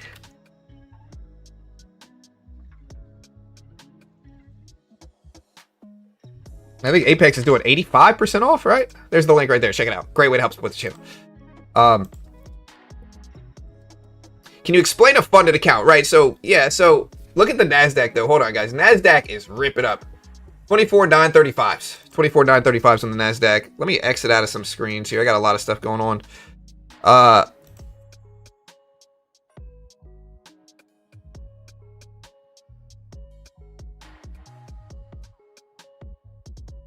Yeah, NASDAQ just popped. Hold on. Let me check for breaking news real quick. That has to be the priority on my stream versus explaining funded accounts. I will. Give me 1 second. We did have the New York Fed service business activity for March, negative 22.6. I don't think that's really moving things. Yeah, I think the NASDAQ is just popping up on cheap oil. Right? I don't see any other breaking news, but I think the NASDAQ is just popping up on cheap oil. We did have... New York Fed services business activity for March show up at negative 22.6. They expected negative 20. Previous was negative 25. But yeah, like, listen, most day traders lose money, guys, right? So, and again, this is coming from somebody where when I got started day trading, I lost thousands of dollars. And it was a lot of money to me at the time. This was a long time ago. Thousands of dollars trying to day trade Tesla and all this other stuff. I thought I was going to be rich. I kind of bought the hype. Gurus out there acting like they're getting rich, And again, like, listen, I appreciate those that help support me by using my coupon codes and links or whatever, just because I try to just be honest with people. Most day traders are going to lose. I don't care what your mentor says. I don't care what the person you follow says, talking about how easy it is to make money and all this different stuff. It is not easy. I don't care what they say. They're just trying to get you to sign up. It is not easy. Most day traders lose. And so you can limit your risk with something like this. They give you a demo first and they test your skill. They give you a profit target. On Apex, the profit target, depending on which account you choose, if you look at it, the base one is a 25K account. This one's the one that's less than $20. If you use my coupon code, it's 1770. If you can look at it here, they give you a profit target. Your profit target is $1,500. Your max drawdown is 1,000. And so it's a 2 to 3 ratio in terms of max drawdown versus profit target. It's a 2 to 3 ratio. One's profit target is 1,500. Max drawdown is 1,000. And so they give you a demo, they test your skill. You pass this test, if you make $1,500 in profit, and the other good thing about Apex is that you can pass it same day. And so you get one good trade, which I don't necessarily recommend because that's the easy way to lose it quickly too. But you get one good trade, you can pass it in one good trade, really. You can use 4 mini contracts and 40 micro contracts. And yeah. Yeah, the Apex sale is going on until I think the 19th. So the 19th. So yeah, you want to check them out. Links in the description. If you pass it, once you're actually funded, I believe it's 90% for Apex. Let me see.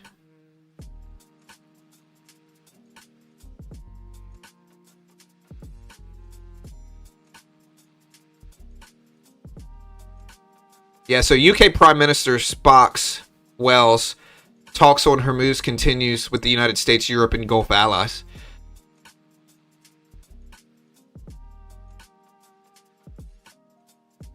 I thought Starmer was the UK Prime Minister, no? Why does it say Spock's Wells? I don't know, who the heck is Spock's Wells? Oh, okay, it's the spokesperson. I don't know how they abbreviate this. So yeah, UK Prime Minister spokesperson quoting Starmer basically says, talks on Hormuz continue with the United States, Europe, and Gulf allies. Yeah, okay. I was looking at that. All right, let's trade here, guys. So I'll show you some trading right now.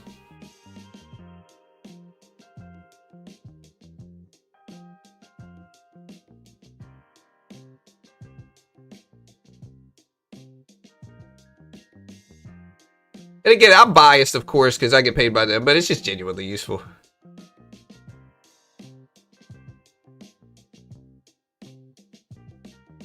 In 1 hour. Yeah, market opens up in about 50 minutes here. NASDAQ is still jumping. We're starting to get a little extended here, though, on the day.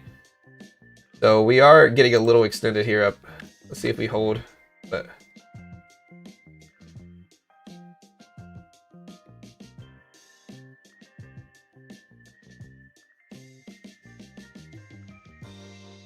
I don't know. I think another level to watch here. I think if we're looking at the NASDAQ, guys, we have to look at 25,000 above us. Here's 25K right here. So I think if we're looking at the NASDAQ, and we're looking at big levels on the NASDAQ, 25,000 makes sense to pay attention to. Like, here's 25K. Right here. We're getting really close to that level, and the closer we get, the more I think we might actually test it. Did I say 15 minutes? No, the market opens up in 50 minutes. Not 15, 50. Yeah, I use Trade-Evade personally, most of the time.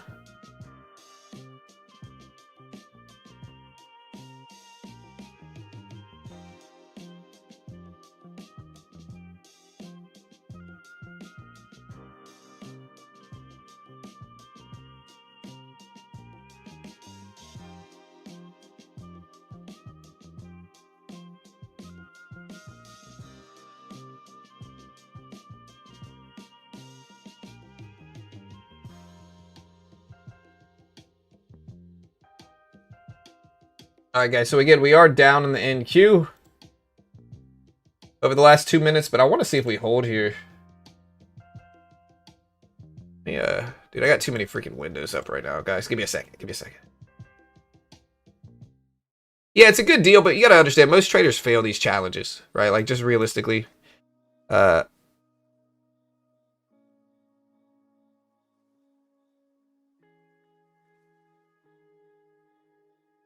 Yeah. All right, let's trade. So I'm trying to cover the breaking news as well for you guys, but okay. So the UK has drafted a plan for the Strait of Hormuz coalition and shared it with the US and several other countries, according to 2 sources. So this is after the president's still working on building relationships with other countries on getting involved with the Strait of Hormuz. With the NASDAQ being up as much as it is, here's Brent crude. So Brent crude has fallen down a lot this morning. Look at Brent crude start to dip. So we are seeing some stabilization in oil prices, and I think that's helping the NASDAQ pop higher here. Also, the UK Prime Minister spokesperson says the UK petrol stations are well stocked, that UK fuel production and imports are continuing as usual, aside from Trump's comment as UK-US relations enduring and close.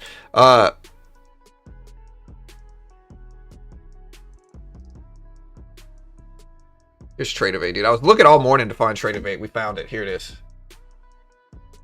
We're down slightly on the day here, but I don't mind buying a larger pullback. So if we get a pullback, just to look at some milestone levels, if we get a pullback to 900s, maybe I will buy this. I also think the volume profile is not bad in this area here. I don't want to get involved down here, but I'll get involved up here. If we get a pullback to like 9s, maybe, is what I'm looking for right now. So let's see if we get a pullback for 9s. Yeah, the 200 exponential is way down there, though. It's at like 850s. Maybe a 900 pullback would be a little greedier. But now I'm seeing another article that's saying Trump is struggling to build a coalition to reopen the strait. Yeah, I know UK and Europe have kind of distanced themselves some from this conflict, especially European Union. They don't really want anything to do with this, is what they're saying. So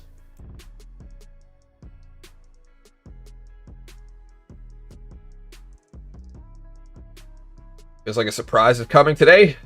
Too calm.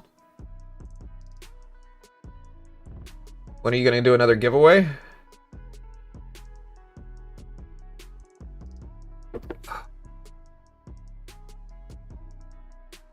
Why is my link like this, dude? Hold on. I don't know why. Okay. See how my link goes all the way through the bottom of the screen? That's weird.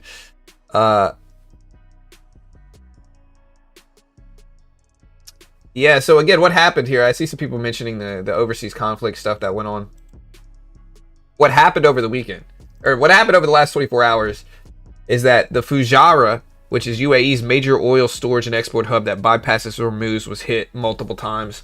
Drones have hit. A tanker anchored east of the Fujairah in the Gulf of Oman was struck as well. So that originally made oil jump again this morning, but we've seen stabilization there now, and the NASDAQ is rising with the fall in oil. We see Brent down, we see WTI down here.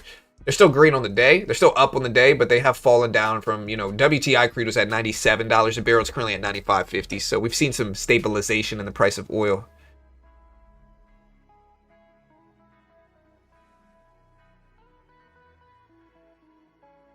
What's up, Stoned? Feels like a surprise is coming today. It's a little calm this morning, but with GTC yesterday, I think we could see some volatility up at the opening bell. So with GTC yesterday, I think we could see some volatility. I also just got breaking news that several explosions were heard in the Iran capital of Tehran, according to some news sources. So,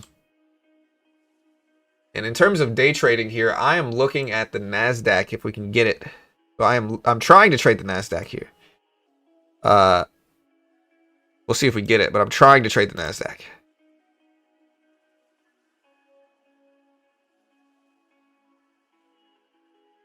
Let me see if I can get this to where it can show.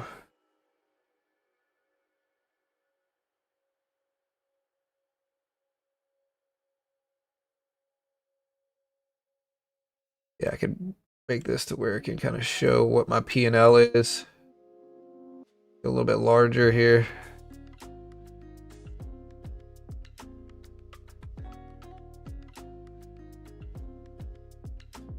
As I start to day trade.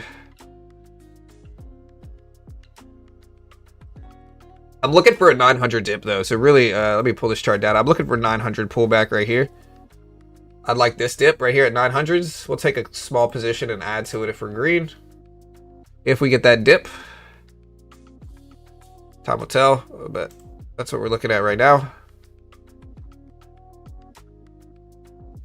We're at 920s, 920s.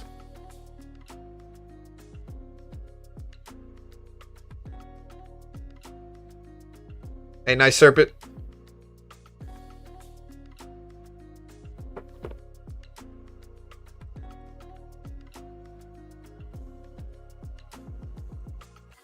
Yeah, news is still a little quiet today. Remember, tomorrow we have PPI inflation data at 8:30 Eastern Standard Time, and this is February PPI, so it's not as delayed as some of the other data that we got.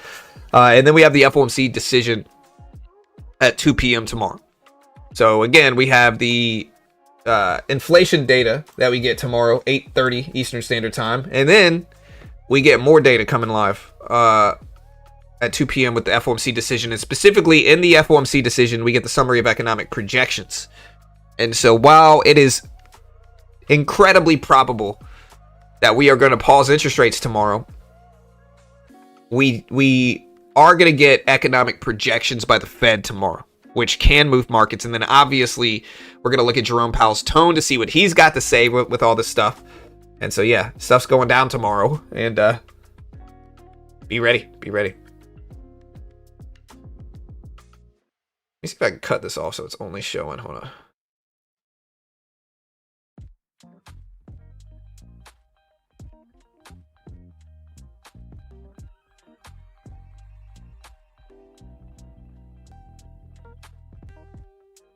I'll do it like that so you can still see.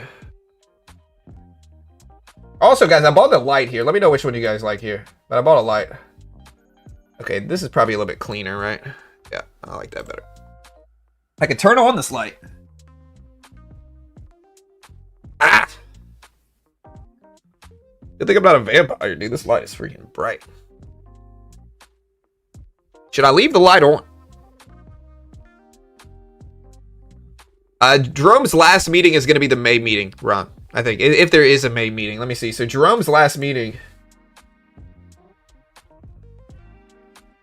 If we take a look at the CME watch tool, Jones steps down mid-May. It's like right in the middle of May. And so if we look at this for regarding Jerome, hold on, let me make sure I'm not missing this. No, we're still not at 90s. I got to wait for it. Yeah, so Jerome's last meeting is going to be April. So we only have tomorrow and then one more meeting with Jerome Powell. And then he's out. He might say, I think he hasn't really commented, but I think he's going to stay on as Fed governor potentially. I don't know if he will. Actually, probably not. Thanks, I'm blind now. VIX and oil. Yeah, let's take a look at the VIX. The Nasdaq's kind of trending sideways here, so we're kind of waiting for this. But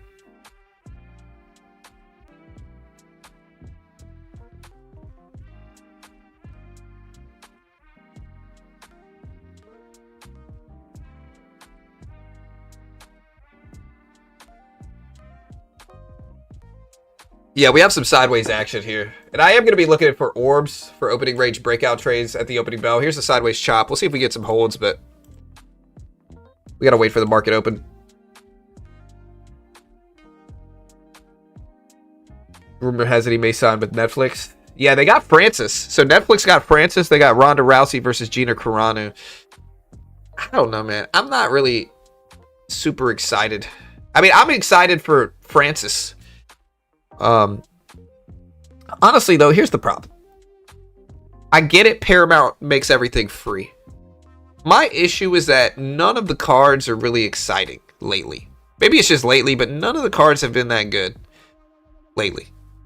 Regarding the free Paramount cards. Like the last one was you know. The White House card's kind of disappointing, it looks like, so.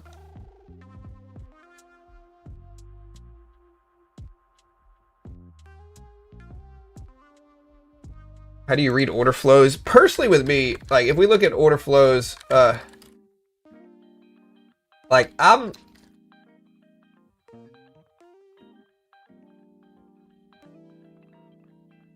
look at volume profile, footprint charts can be useful, but if we're talking about like level 2 order flows, I'm not a big fan of the level 2 personally. I think the level 2 can be highly manipulated. Time and sales is reasonable. Volume profile can be really useful. I use volume profile a lot. But if we're talking about what I think works, it depends on what kind of order flow we're talking about.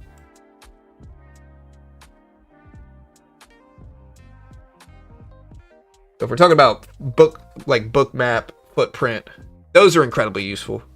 I like to look at volume profile though, more than anything with in terms of like, I look at the 200 exponential major milestone levels on the chart and volume profile. So everybody's different in what they use. It doesn't mean either one of them is right or wrong.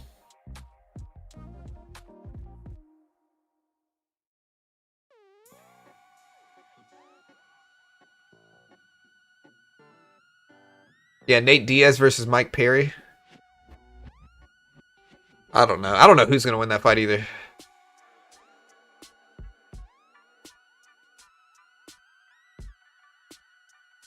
I don't know. I never really liked Ronda. I thought she was great. I thought she had a great armbar. But I also thought she was. I get being competitive. I'm a competitive person by nature. I think I think you kind of have to be if you trade. You want to win, right? Especially in business as well. Like being competitive is good. Toxic competitiveness is not good, and I think she was a little toxic, to be honest.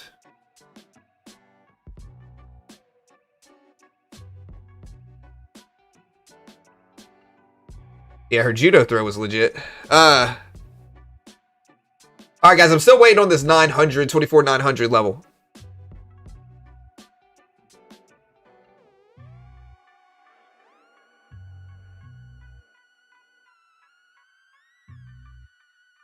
Footprints are the gold standard, but if you don't know what you're looking at, you might as well be reading horoscopes. Yeah. I'm not a big believer in horoscopes. I think a lot of it's confirmation bias. I think they just tell people what they want to hear. But I also think if you believe the simulation theory, the only way horoscopes make sense is if we're in a simulation.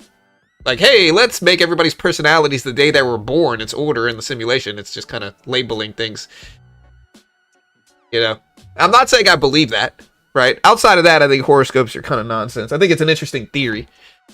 But don't judge me, guys. I'm not against you. If you're a big horoscopes believer, it's all love here, guys. It's all love. You know?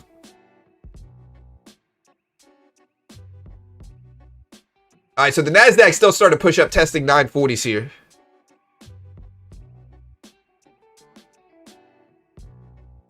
Yeah, I gotta wait. I want 290. But I don't know if we're gonna get it. I'm waiting for this. I just don't know if we're gonna get it. I'll keep that. Look at oil continue to fall here, though. So look at oil dip. Oil down at 95.60s here for oil.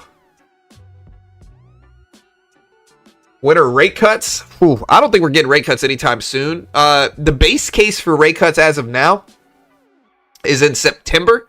Is what it's looking like. We're going to cut rates September.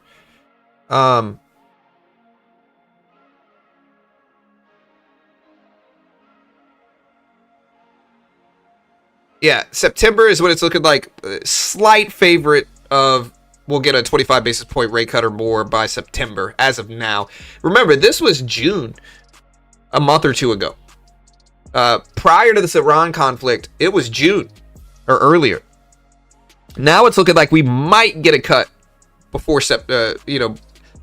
by September. So might is the key word there. Might. It depends on how long this conflict lasts. Oil being as elevated as it has been over the last 3 weeks, 2 weeks, has caused some deep inflation fears in markets. So now essentially markets are pricing in higher inflation for longer, pushing back rate cut odds, because in order to cut interest rates, like you cut interest rates if the labor market's weak. The other side of that is inflation. So you can cut interest rates if the labor market is weak and inflation is under control, because by cutting interest rates, you might make inflation worse. That makes sense. If you print money to like quantitative easing, it makes inflation much worse generally. And so in order to cut interest rates or ease by the Federal Reserve, they have to have inflation under control. And with oil prices spiking to the levels they have, and with fears of this conflict lasting a long time, markets are essentially just nervous for higher inflation, and that's really deeply pushing back the odds of rate cuts this year. Some people don't think we're going to get a rate cut at all this year. I think the base case right now is one rate cut specifically. But this could change, and we'll see what the summary of economic projection says tomorrow during the FOMC decision at 2 p.m. Eastern Standard Time. Subscribe to this channel, hit the notification bell. We stream every Fed meeting. We break down the summary of economic projections and more as soon as it drops. So be ready tomorrow, 2 p.m. Eastern Standard Time. And then prior to that, we do have inflation data coming out tomorrow morning at 8:30 Eastern Standard Time. So be ready for that as well. We'll probably get cuts after Powell is out. Maybe, but Warsh is just one member. Even if he's the chairman, he's still one vote, so to speak. Now, he has to kind of work with people and get people united, and that's true, and maybe he'll unite people towards rate cuts. But I think we have to look at the very least, we have to look at next month's CPI inflation. So next month's CPI inflation, so the spikes of oil happened at the start of March here. So just to look at it, here's the oil chart. This conflict started here. And so here's February right here. Like this is all February charting right here. This is all February oil prices. And so during the last CPI and PPI for February, we're not really going to see the inflation spiking aspects of the oil increases that we saw in March. Here's March. And so the next really interesting economic reports are going to be next month's inflation data. Next month's CPI for March, next month's PPI, next month's PCE inflation. Those are going to be the interesting reports next month because they're going to include the Iran conflict's oil spiking aspects. So that's going to be the interesting thing. We have 30 minutes left. What about if Trump wants rate cuts? Trump has wanted rate cuts for the last 6, 8 months, 9 months, 10 months. And, you know, I'm not really going to get political, but he's been pushing for rate cuts. for the last year, really. Him and Jerome Powell have kind of butted heads because, you know, Trump really wanted rate cuts. Powell was more data dependent and kind of wait-ish. He did cut rates 3 times last year, though. He cut 25, 25, 25 in September, October, and December, I believe, is when it was. It might have been November, December, but we did get 75 basis points, 0.75% rate cuts last year.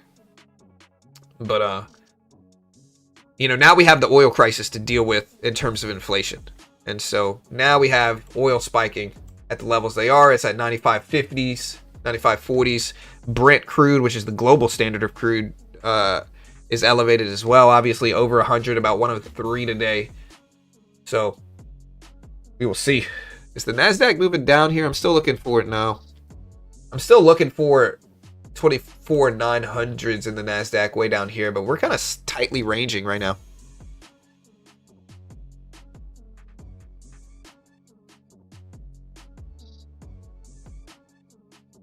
Will a rate cut help anything? I mean, slightly, yeah. I mean, rate cuts do influence it somewhat. A 25 basis point cut right now probably wouldn't, though. It's just too small. And the real question is, will we continue cutting rates? Would it start a broader easing cycle? And I think right now with the elevated inflation, probably not. I don't think we're cutting 25 anytime soon. Generally speaking, when we do cut rates, it's in the second half of the year anyway. And so, you know, it being March, we're only in the first quarter. I don't know. I don't think we're going to cut rates anytime soon, even if we get big signs in the labor market. And if we get really weak signs, maybe, but we'd have to see really weak labor market turns. Here's the NASDAQ starting to push higher here. Red Book for the U.S. came out at 6.4%.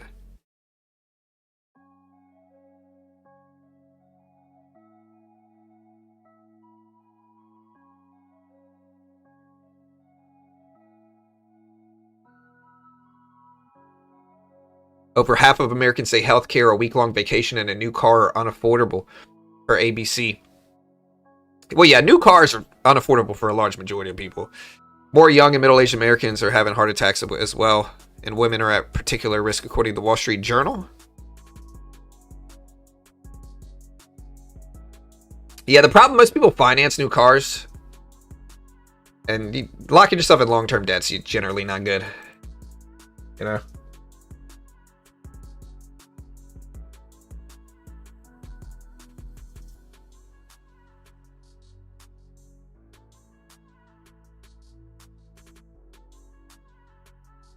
Spy to 680s. Yeah, look at, we're tapping the top of the range here, 940s. I'm looking at 950 as a level above us, because I think that's kind of the half step to there's got to be a better way for me to draw a line, horizontal line.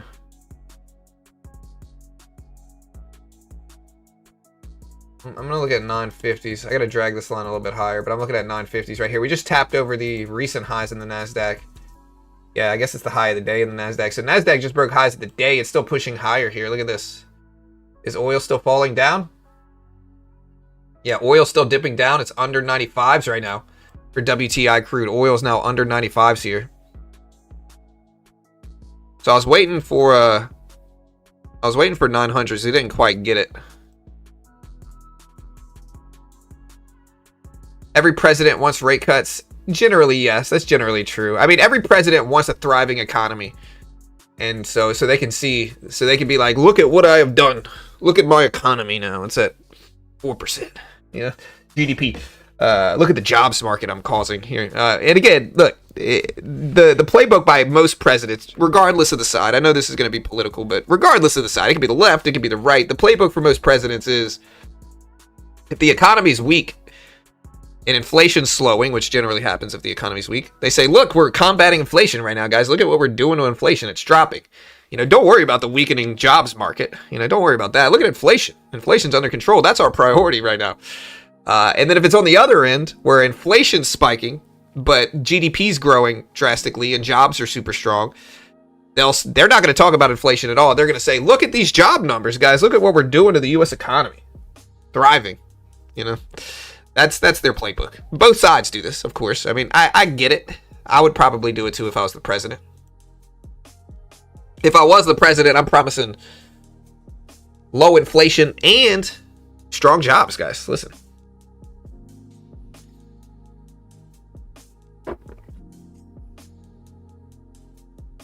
Paul Volcker took that personally. Yeah, beehives or I send it back here. Yeah, and I don't think we're going to get the semi-annual monetary policy report with Jerome Powell.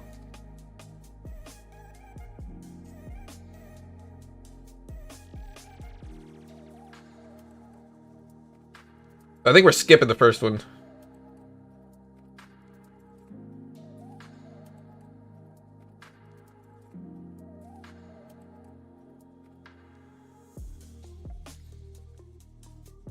All right, guys, oil's still falling. NASDAQ's still rising here today. Look at the NASDAQ push. It's up there.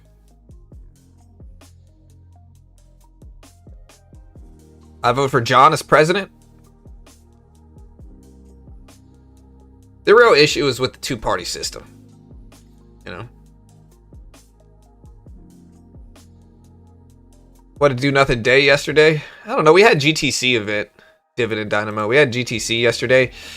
And so we'll watch Nvidia at the opening bell today in 25 minutes. I mean, we're going to pay attention to Nvidia. We'll see what we get. OpenAI is signing an AWS deal to sell AI to the U.S. government staff, according to the information. Look at OpenAI signing an Amazon Web Services deal to sell AI to government staff, according to the information. Let's see if Amazon is moving up on this. Yeah, look at Amazon spike here. So Amazon's spiking up on this article coming out.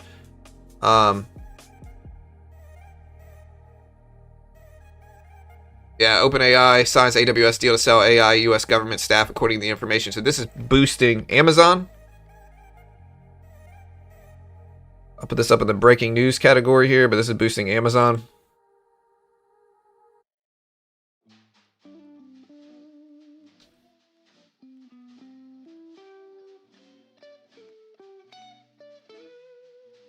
Still making moves at 213s, 214s. This is Amazon stock right here, by the way, guys. Let me pull this up so you can actually see it. This is Amazon. I'm in Amazon right now, so I actually like this news article coming out. So yeah, they clinched an AWS deal in a bid to win government contracts. NASDAQ just tapped where, guys? Look at this. We talked about 950 here. Look, we even drew it right here. This is 950. And this is why you use psychological levels here. Look, here's 950 right here. Even if we break higher, it kind of shows where we might make a little pit stop, if that makes sense. And so again, chat, this is why you use psychological levels. We talked about 950. That's exactly where we rejected.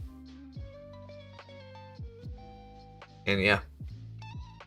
And I think the easiest way to approach these trades, and just to give you guys some perspective here, the easiest way to approach these trades is like you can get in on these moves.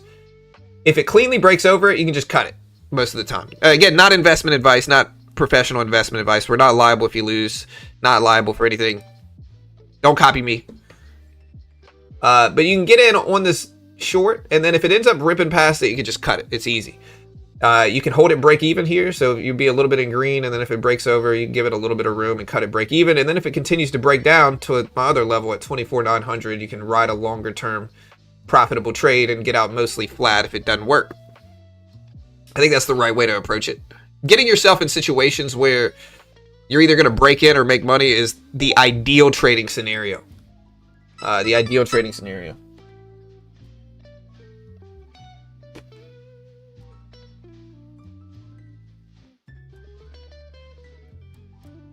Dollar index is dropping.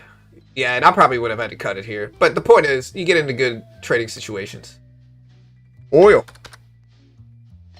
Right at $95 a barrel here. The NASDAQ's still pushing up.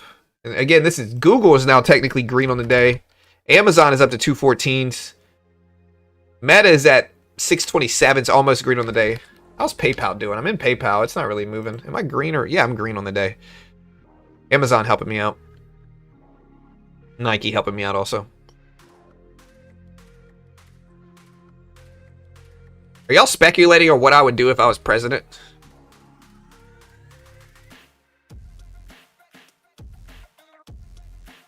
Would I be a good president, guys? Let me know. You know, what is it? What did Nixon do? Is it this?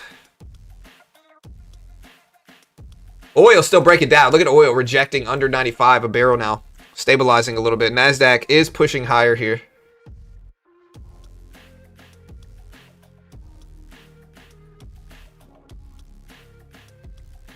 Look at the NASDAQ grow.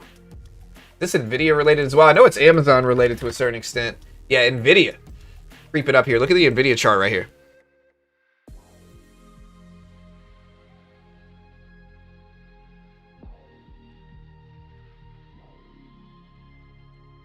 Evil things. I'd like to think I wouldn't do evil things. But I think once you get that much power, who knows, man? I might turn into freaking Dr. Evil, you know? I might turn into Anakin Skywalker, you know? I'd like to think I wouldn't, though. You know? I try to do what's right. I generally believe in life. If you're good to people, you get good things back, you know? But who knows, man? Maybe I'm Dr. Evil. Look at Nvidia pop up here ahead of the opening bell, guys. We got 20 minutes until the open.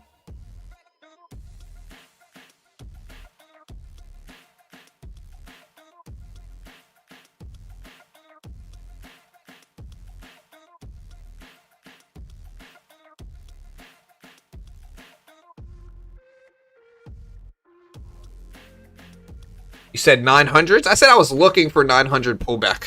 Like, I would love a 900 pullback. I just didn't get it. Sometimes that's how it goes. I wasn't projecting it would hit 900. I was saying, hey, if it pulls back to 900, I might buy it. And I'm still with the same mindset. I might buy it if it pulls back to 900. I still gotta wait for it though. Maybe 925s now.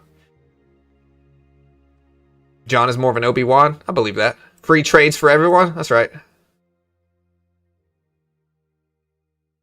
You're more like Yoda.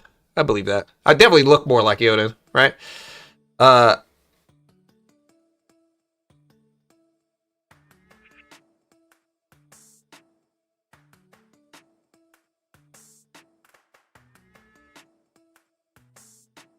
Yeah, guys, Nvidia back up to almost 185s.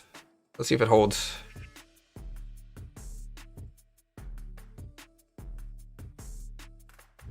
Episode 2 Obi-Wan. That hurts a little bit here, man. That hurts my heart. You saying that?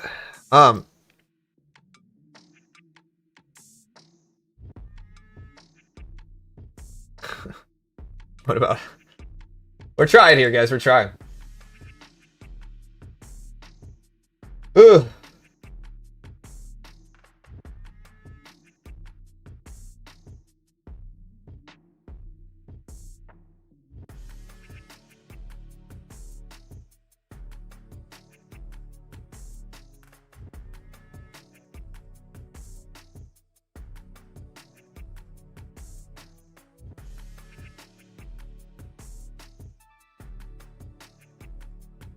He'd hike rates? I don't know if I'd hike rates right now. I probably would have been cut a lot more than we would have. And than we have so far. I probably would have cut rates a lot more aggressively last year. You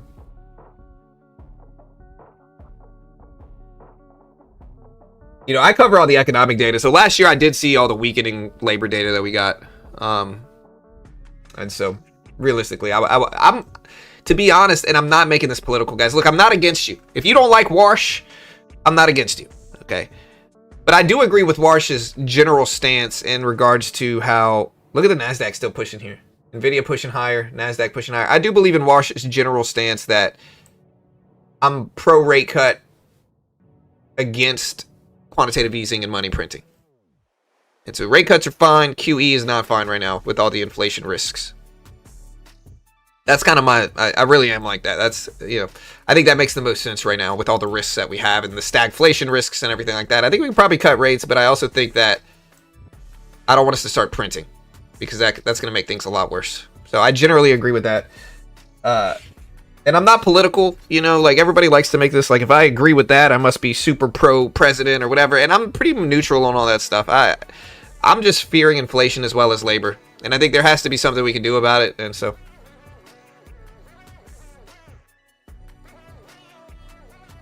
it's going to be a washout.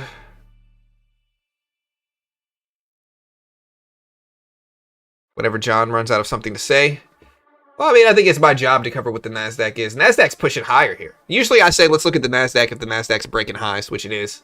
NASDAQ, I'm looking at 975 now as a level. We'll see if we reject here at 975, which is right above us here. So I'm looking at this level now too.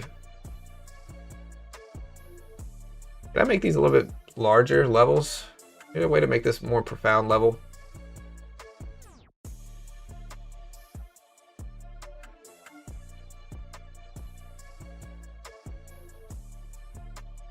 Labor is still historically normal. What do you think is a historical average monthly job numbers from private payrolls? Let's look this up.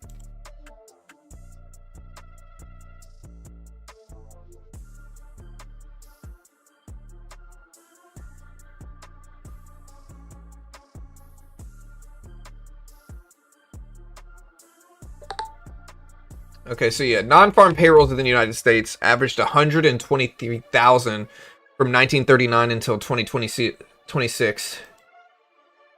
And so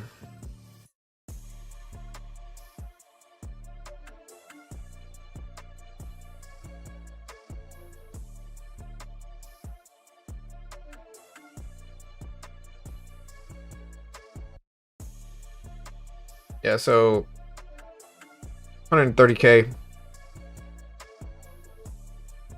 Here's the story of jobs, all right? Y'all want to see why jobs are getting a little scarier here. Okay, like let's take a look, right? We're talking about here's a 10-year chart, just to put this in perspective. Okay, I want you guys to understand, like here, this is from Trading Economics. This is a 10-year chart. Okay, in labor. A 5-year chart really shows it. Okay, here's 5-year chart in jobs. These are payroll numbers. Right, U.S. Bureau of non-farm payroll numbers. All right, and so what we're seeing here in jobs is a noticeable decline. All right, and we started getting this last year. We got big revisions, but look at the last year and a half. Since the beginning of 2025, what do you see? You see noticeable weakening in the labor market. Noticeable weakening. NASDAQ's pushing over breaking highs again right now. But you see noticeable weakening in the labor market. And again, this is from the last 5 years. And so we can say this isn't a cause for concern right here. You know, we could say it, but I think this is a bad trend in jobs. You know, obviously the last one showed up at negative 100 or negative 92,000 right here.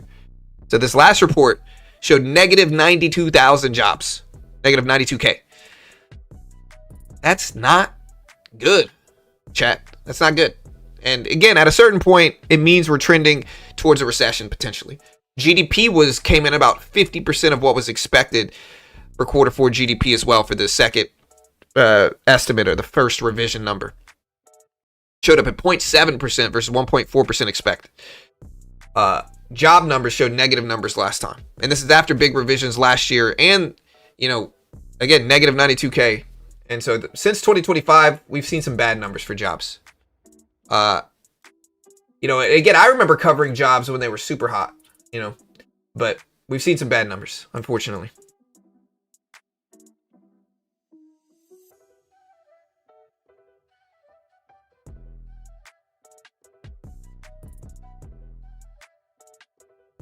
Yeah, they're definitely government jobs, a lot of this, from tariffs specifically. And, it's from tariffs. It's from government jobs that we lost from the shutdown and the outcome of that. So there's a lot of factors here, but I do think the labor market looks weak. And again, here's a good question. In your area, just in your own bubble, what are jobs looking like in your own bubble? Mine, I'm kind of neutral on. I think I see some weakness with some people that I know, and others are doing fine. So it depends on what sector, I think, is the big factor there.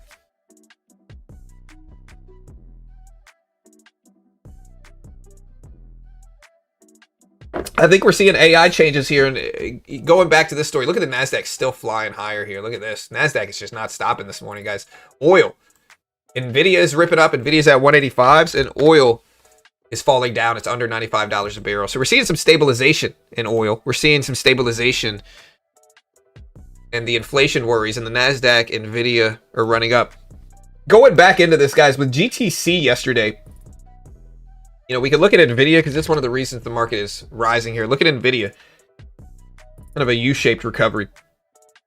But yesterday we had Jensen's and Nvidia's GTC event. Jensen said Nvidia sees around $1 trillion of AI demand through 2027. So $1 trillion in AI demand. This is what caused this spike here in Nvidia. But he said the next boom is AI inference, not just training. And I think that's going to take jobs more than anything else. I said this earlier, but I think inference specifically is going to take jobs more than anything else. And with that said, Nvidia is starting to fill some of this gap to the downside that it made from that big bubble push. Let me do a poll. We did a poll earlier. I think we asked, do we get rate hikes this year? 62% say yes. Or no, 62% say no rate hikes this year. 38% say yes. Let's do a poll for the opening bell. Are you bullish or bearish for today's open?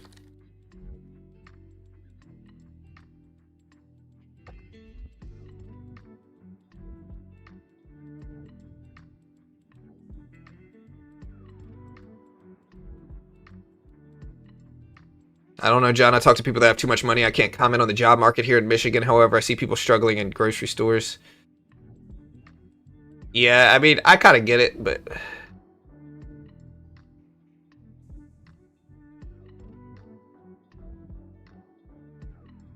Pawn for Attorney General.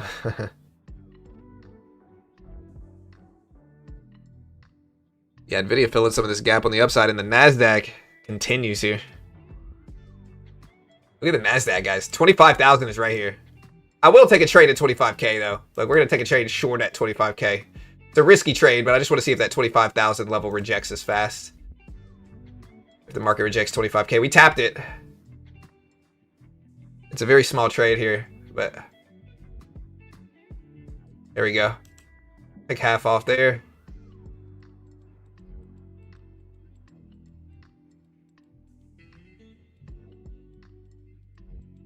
I'll give it a second and hold the rest break even, see if we reject at 25K initially.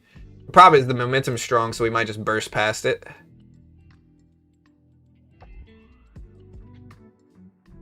Yep, I'm gonna cut it right there. So we got out pretty much flat, to be honest there.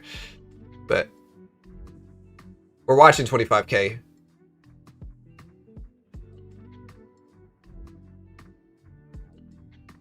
So the Israeli Prime Minister said there are many more surprises in store, apparently. Uh-oh. And again, chat, you want to help support the channel? Check out Apex. Again, Apex has less than $20 accounts. You can get funded in 1 day. 1 trade, you can get funded if you're good enough. I don't necessarily recommend that. But no PDT in futures. You can day trade the S&P, NASDAQ, Dow, Russell, gold, commodities. No PDT rule. Great way to learn. Apex has the cheapest accounts in the game. Their sale is going on where you can get the base one for $17 and something cents right now. And so, check out Apex. Again, they recently changed their rules where there is an end-of-day drawdown option, no payout denials, no MAE rule, no risk-reward rule, built-in scaling, 50% consistency. And I believe they're going to have direct-to-funded options coming soon on Apex. But, again, with my coupon code BT, you get it for $17.70. One-time fee, no rebill. Eval is active for 30 days. And you can also do an end-of-day option if you want. It's a little bit more expensive, but genuinely useful. Up to 80%, 85% off right now. I'll put the coupon code up. Great way to help support the channel. We appreciate it. Let's get ready for the opening bell, guys.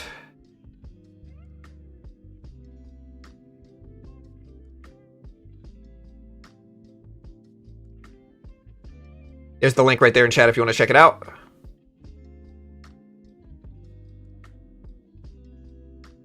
Free trades for everybody. Yeah, tomorrow, again, we got the FOMC decision. We have PPI inflation. So we got stuff going on tomorrow, too, that might cause more volatility. If we take a look at the VIX here. VIX is falling down a little bit today with oil. With oil stabilization.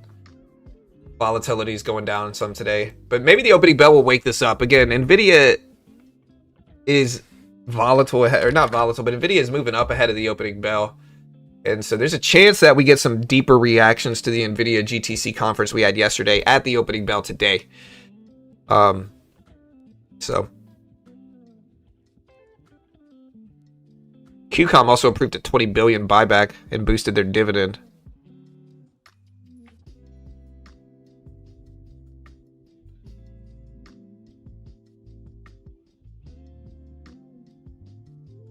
I can only dream of having a cool job like that. What are we talking about?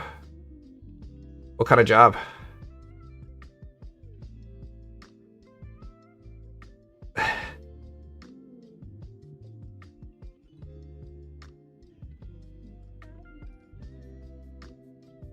Oh, artists at Marvel and DC. Yeah, they should be worried, honestly. They should be worried. Any artist should be worried about AI, really. Alright, so Nvidia's starting to come back down ahead of the opening bell. But yeah, artists should be worried regarding AI just because they're in trouble.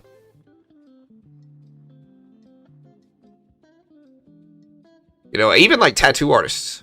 I think we're a long way out, but I think pretty soon what we're gonna see, unfortunately, I know a lot of tattoo artists. Unfortunately, we're gonna see AI create the art.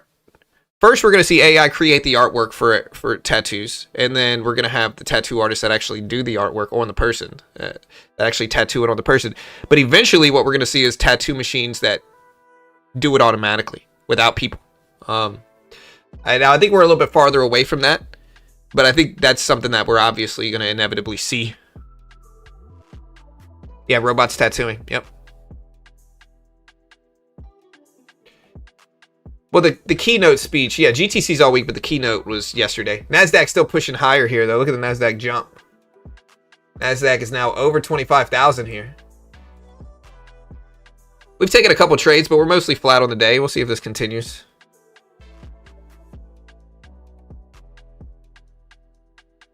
Yeah, people brought in a lot of AI creations. Yeah, I believe that. And I think that's going to be more and more prominent as time goes on.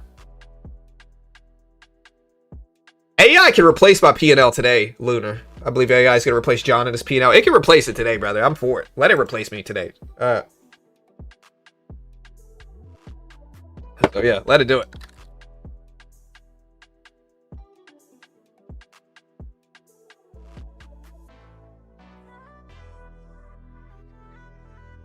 All right, guys. We are going to be day trading live today. Day trading live. Let's see what we get.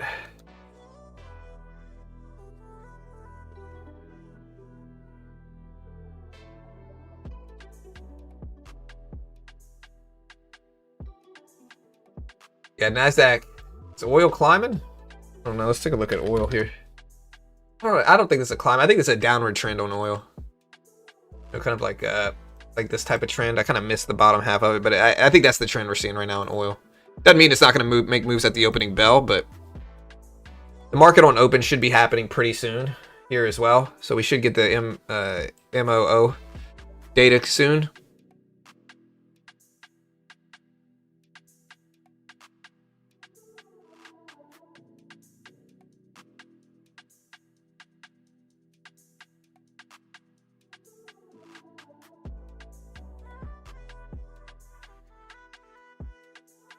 Oh, it's taking artwork away. Even AI music is getting better. We talked about this yesterday, but AI music is getting better.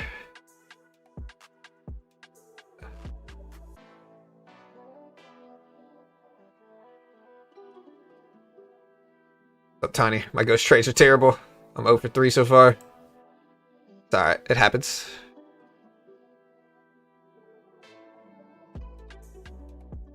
Honestly, it really is good, dude. AI music is very good. Some of it. You had the scissor song. He was paper, I am scissors, or something. I can't remember how it goes. But it wasn't bad, especially when you consider it was purely AI. Alright, so rejecting at 25.25. Let's see if the 25,000 level holds here.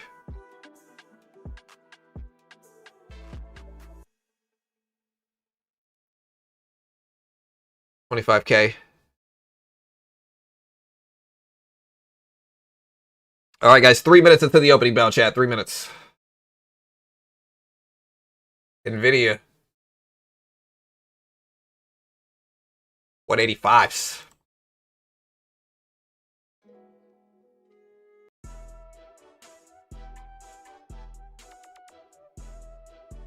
Yeah, I like dogs too, but Slovakia Prime Minister says it is mulling higher diesel prices for foreigners and cites fuel tourism from Poland. Any other breaking news? I don't think so. A little bit slower news today, but tomorrow's busy.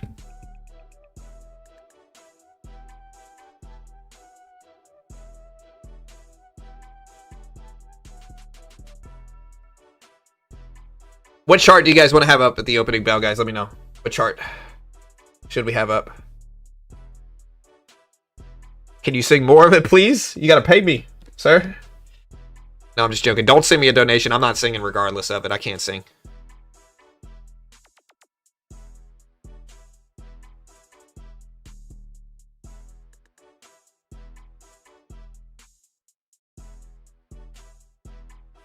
Spy, Bitcoin.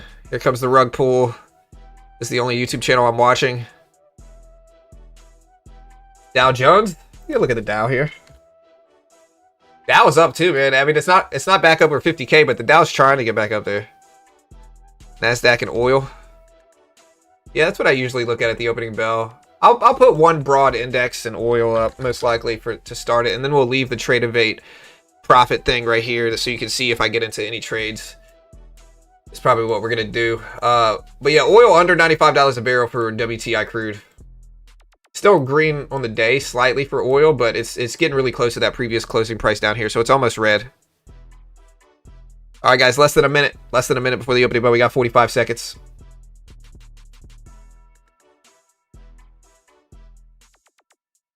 Bitcoin to 84 to 86,000, then dump to 35s. Yeah, Bitcoin's kind of flat over the last few days, although it did pop over 75 earlier this morning. It just didn't hold. I don't wake up early enough to catch some of these Bitcoin moves, man. They're usually all happen. Look at the Dow still ripping here. Nasdaq still trying here. Right at 25,000 ahead of the opening bell. I think we should watch Nvidia as well, though. Here's Nvidia.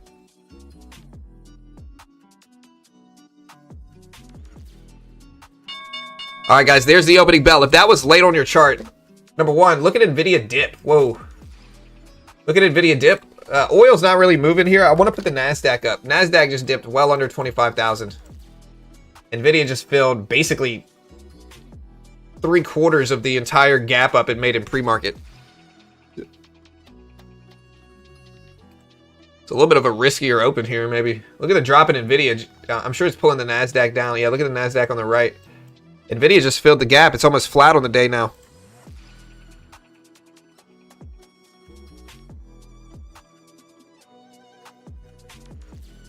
So red open so far at the this morning. First move could be the wrong move. We gotta wait and let things stabilize a little bit here first. But look at Nvidia filling this gap. Nasdaq is still pushing somewhat higher here right now. Somewhat higher. Trying to see what stocks are doing here. PayPal is up to 46 at the opening bell. Amazon's holding some of its gains though. Meta up. Microsoft up. Apple is flat on the day. But Nvidia coming back down here. Here's the previous closing price on Nvidia. This light blue line down here. Previous close.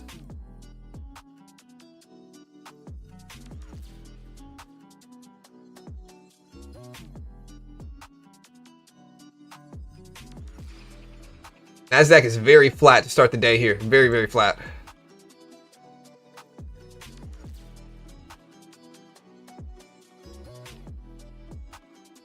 Alphabet, PayPal, Google. Pushing higher here, though. What's oil doing? Oil's sideways. Yeah, I mean, it's not a huge move down, to be honest, yet. But Nvidia did fill 3/4 of the gap it made. Nasdaq is actually pushing back up towards highs, and it's still over 25,000 here. So...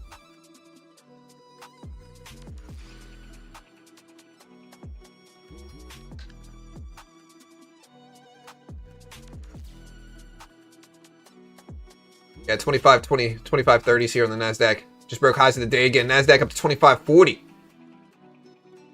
Look at this pop. Nasdaq is going here. Over 25.50s now on the Nasdaq. 25.50s.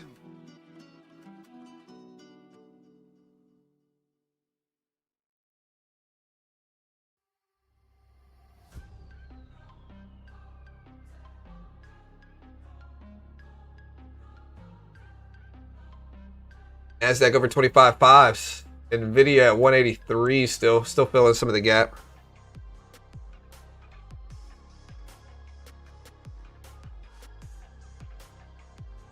Nasdaq up 2560 is the high of the day on the NQ.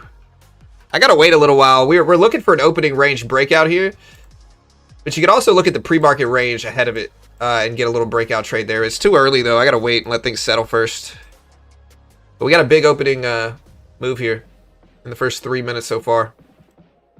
So far, here's the opening range, and we're gonna look for this to break.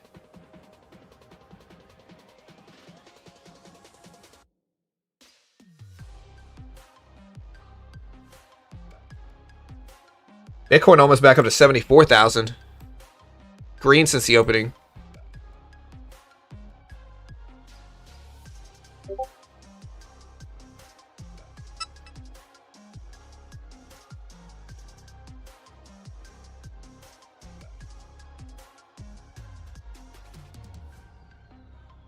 Alright, so we just cracked that opening range again. Nasdaq still pushing. New high of the day is 2570, 2572s, 2572.75. New high of the day on the Nasdaq.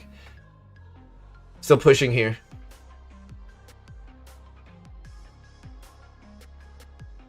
Just gonna kind of keep expanding this opening range until we get some stuff to potentially take here, but it's too early yet. Treasury Secretary Bassett says we'll issue a statement on Paris talks in the next days. So again, Treasury Secretary Bassett says he's going to issue a statement on Paris talks in the next few days. But on behalf of the President, Treasury Secretary Bassett said, I have held a very productive 2 days of talks in Paris, France, with Chinese Vice Premier He Lifeng to discuss trade and economic relations between our countries. We'll be issuing a statement in the next few days reaffirming the stability and the relationship between the first and second largest economies in the world. End quote. U.S. Treasury Secretary Scott Bassett.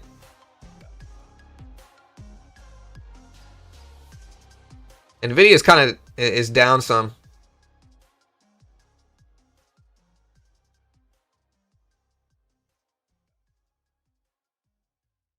Bitcoin up next.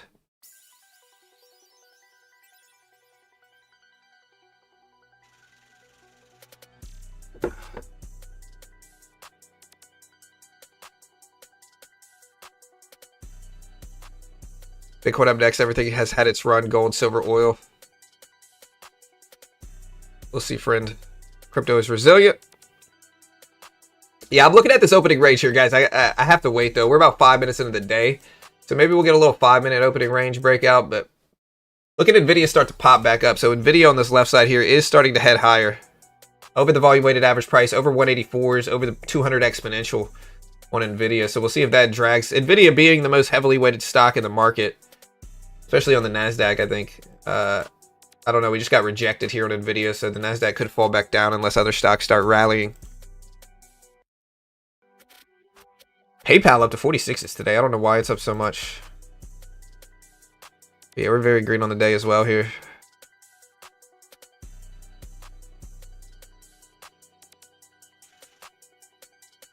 I gotta wait for the orb setup here. We're about 6 minutes into the day. I like the 10-minute orb, but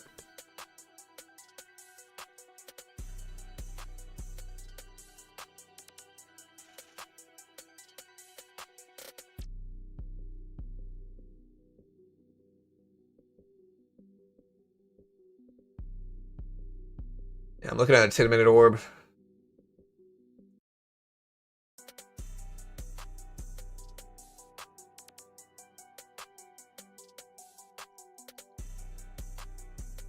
This is all based off of Nvidia, which over the last 5 minutes, really, Nvidia's been flat. Here's the last 5 minutes on Nvidia. You know, so we're not really moving a lot on Nvidia. We tried to get over the few indicators first, but nothing yet. So let's see if Nvidia makes another push. This could drive the Nasdaq to over highs if Nvidia gets over 184 and holds. It's now over at 184s. It's at 184.10s, but it needs to hold for at least a few minutes. You can see the Nasdaq starting to push up with it, but we have to wait.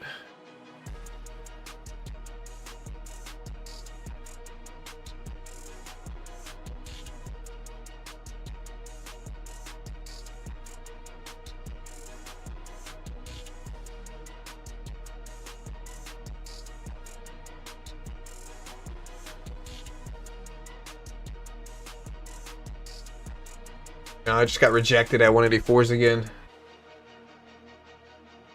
Oil still at 94.60s.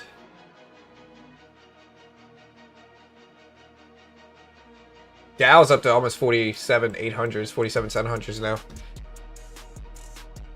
47,700s. Yeah, so Canada ruled out joining the military operations against Iran, apparently.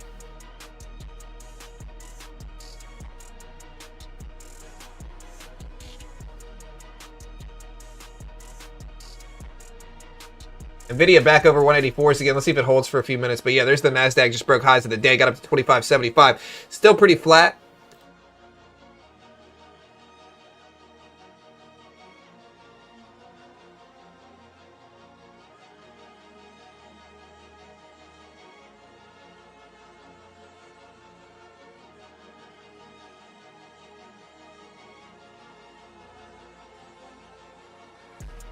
Back at highs again for the NASDAQ here. It needs Nvidia's cooperation if it's going to continue pushing, though. And there goes Nvidia. Nvidia bounces here at 184 at the 200 exponential and VWAP level. It could drive the NASDAQ higher. But here's Nvidia on the left chart.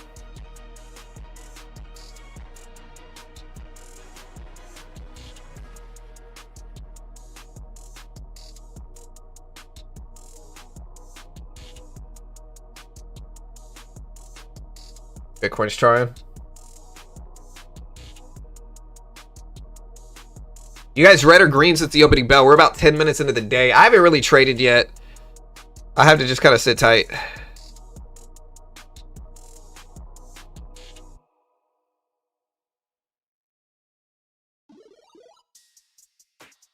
We're about 10 minutes into the day right now.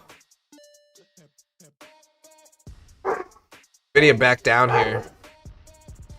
So I might actually short a little bit of the NASDAQ right here.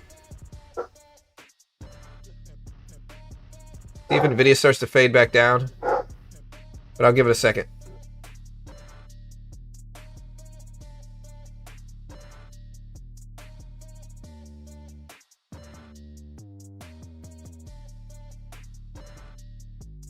All right, we're flat.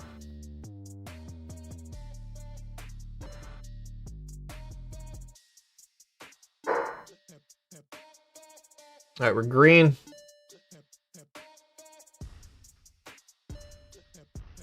There we go.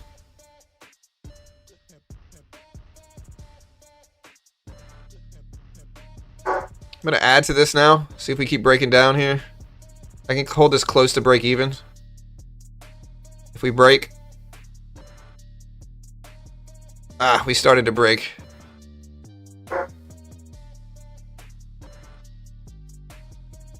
A lot of this is going to depend on what Nvidia does here. So if Nvidia keeps dipping down towards the previous close, the NASDAQ should keep following it down. That's the only reason I'm staying in this.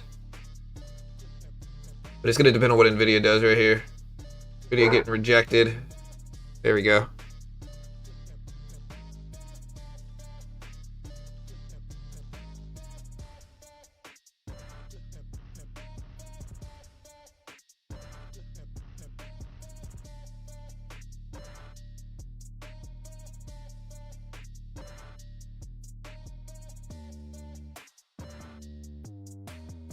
I'm not going to add to this. It's a pretty small position here. But I was hoping Nvidia would get rejected. It looked like it might fall back down, but the NASDAQ's getting too close to highs for my comfort here. There we go. That's better.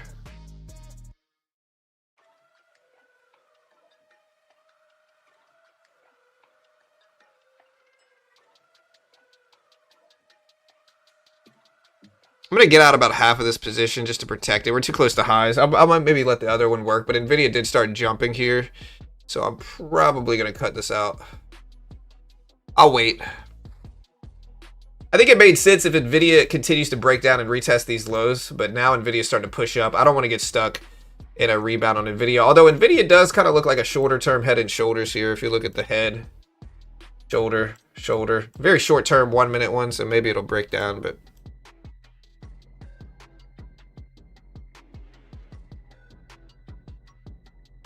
Yeah, Palantir. I see people asking why is look at Palantir, guys, up to 150s.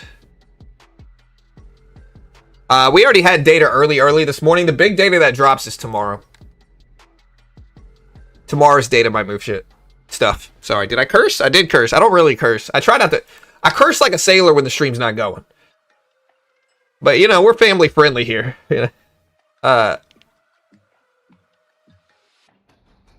We have pending home sales and NAB housing market data, but none of it's really.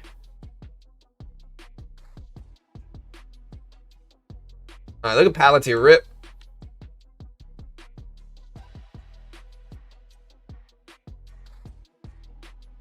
What happened to family friendly? I'm trying over here to keep this a family friendly stream. I would say, listen, guys, I would say in terms of family friendliness, I'm in the top 3 of most family friendly people ever.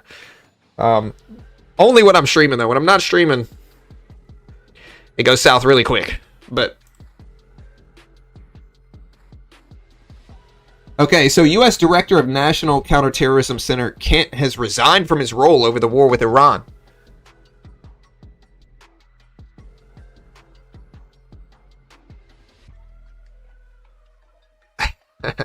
Push-ups every time I curse?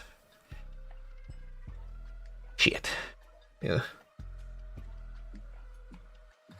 Alright, guys. NASDAQ is completely flat. We've had 1, 2, 3, 4, 5 sideways chops.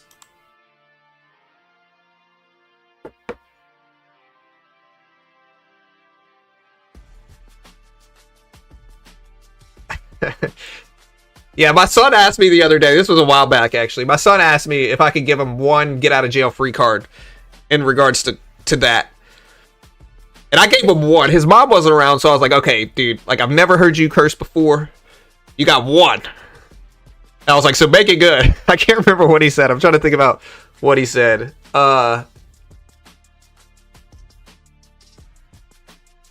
It wasn't a bad one, honestly. He said it and I was like, oh, okay, that's fine. I can't remember what it was.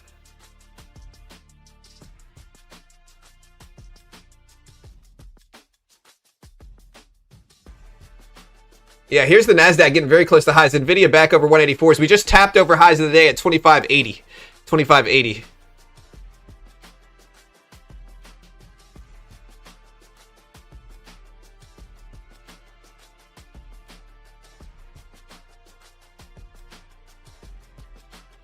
Yeah, NASDAQ just popped over. Nvidia got over that 184 level of VWAP 200 exponential, and now it's starting to push here. So, looks like I got out at the right time, but we'll give it some time. Yeah, I think he said bad A, if I remember correctly. It was or it might have been BS. I can't remember. It was a relatively mild one for, you know. All right, 25 100s on the NASDAQ, still pushing higher. Over 25 100s now on the NASDAQ.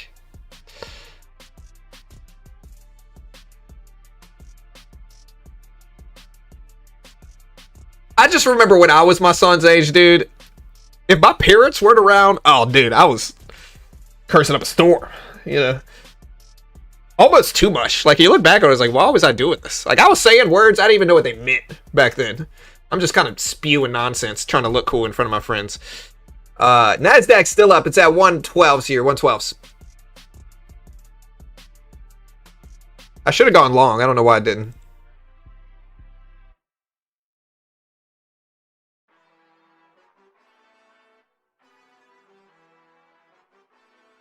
Up to 25 120s here.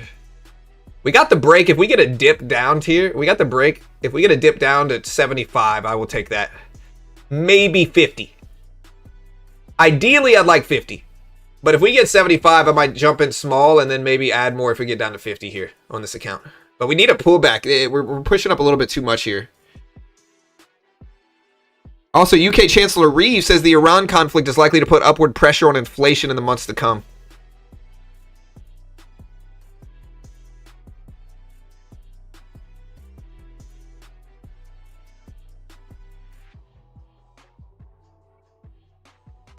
Look at Nvidia though, guys. Nvidia just faking people out, starting to pull back here. It's at 183.5s. Okay, so the White House has received an offer from the from the left on DHS funding according to NBC. So there might be a potential deal done to get the partial shutdown over with regarding the DHS. The only shutdown entity is the DHS, the Department of Homeland Security, and it's looking like they received an offer from the left on DHS funding according to NBC. We'll see if that goes through.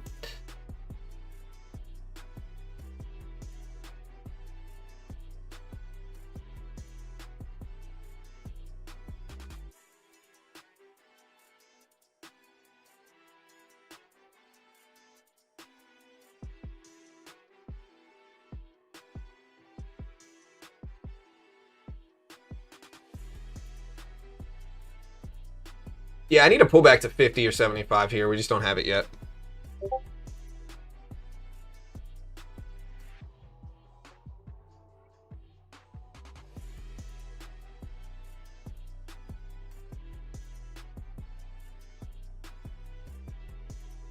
Pawn sending me AI songs.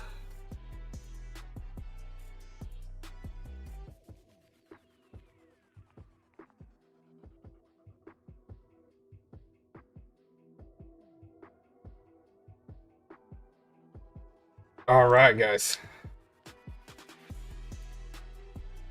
We are here.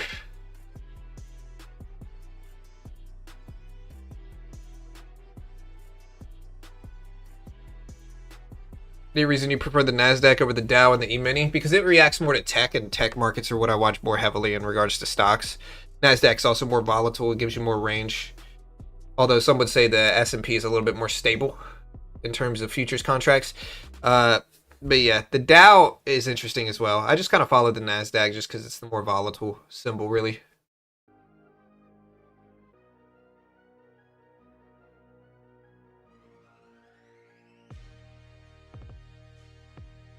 I'm still waiting for this dip. We're just not getting it.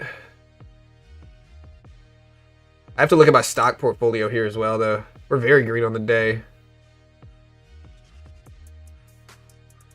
Apple up to 255s. Google up to 306. PayPal up to almost 47s right now. Meta's up to 630s. Netflix is up to 96. Amazon up to 214s. So we're very green on the day.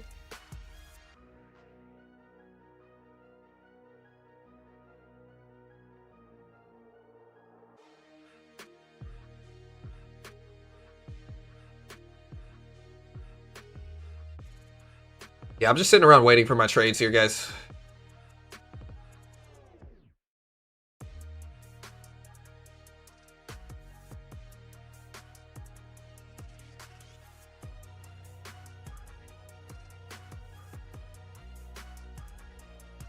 Also, another funded account program if you want to check it and look at it. If you want the cheapest accounts, Apex, they have less than $20 accounts, less than $20 accounts here. I'm still waiting for my pullback, so shameless plug time.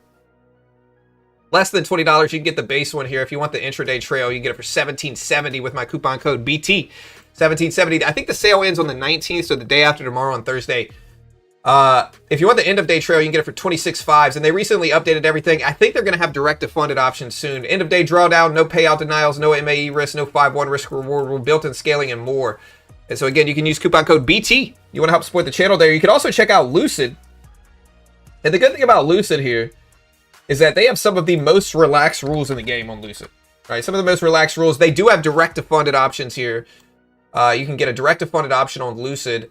$238 if you use my coupon code BT at checkout. $238 if you use my coupon code BT at checkout. And again, they have some of the best rules in the game as well here.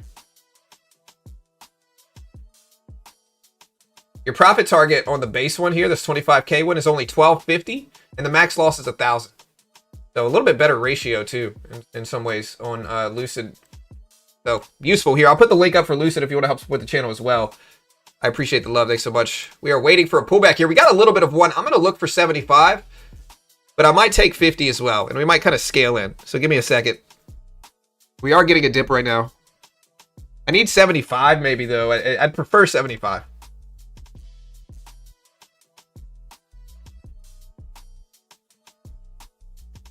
I will be mad if I miss this, though.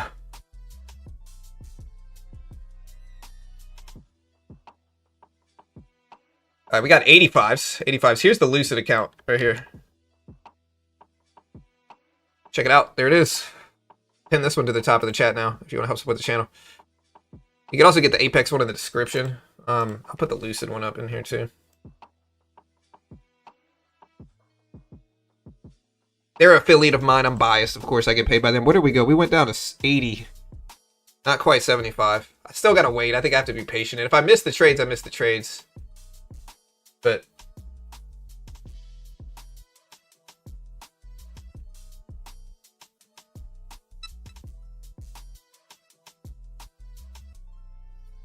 yeah, I might just miss it today.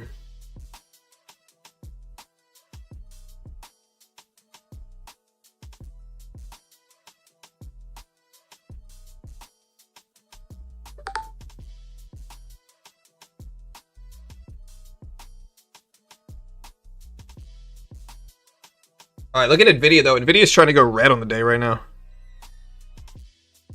So let's see if this drags the Nasdaq down here. I still want 75, which is right here, but I have to kind of wait for this. Nvidia down under. Nvidia is now technically red on the day though.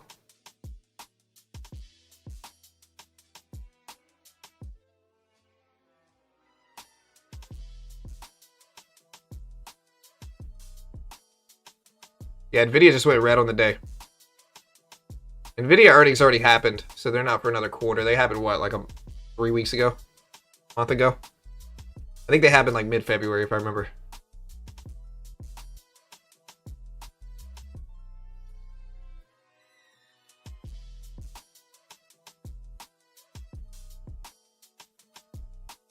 Yeah, I wanted 75. We got 80, so...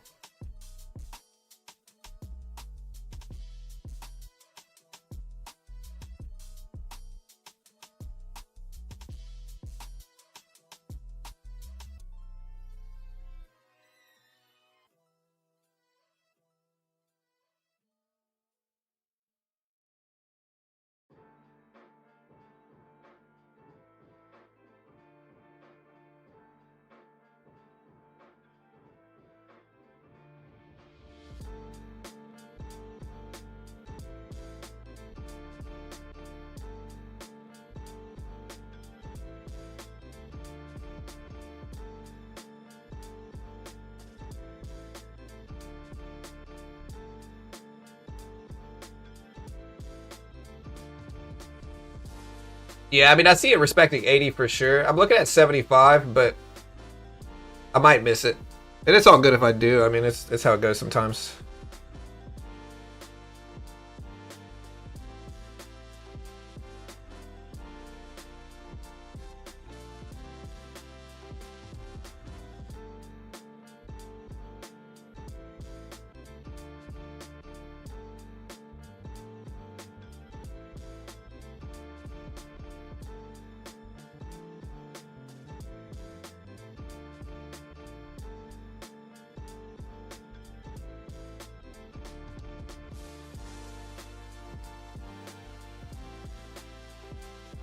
Yeah, I'm just sitting tight waiting here, to be honest.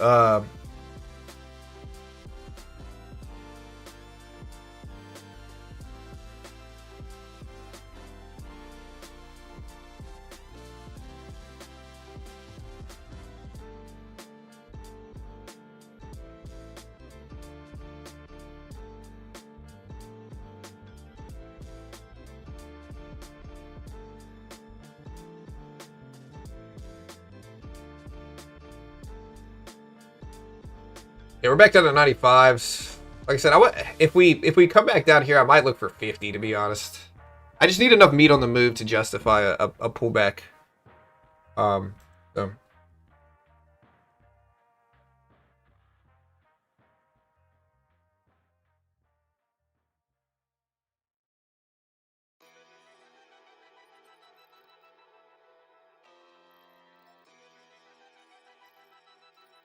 The dog for a walk. Did I miss anything? You missed a couple high breaks on the Nasdaq.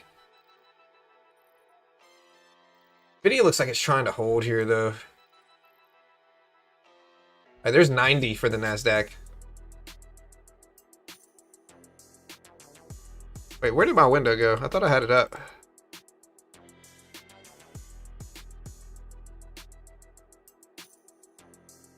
I guess not.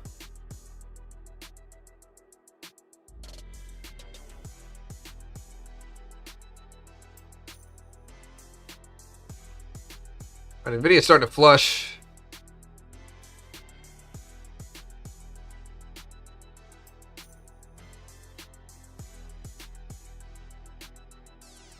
We got 80 again. Didn't quite get it.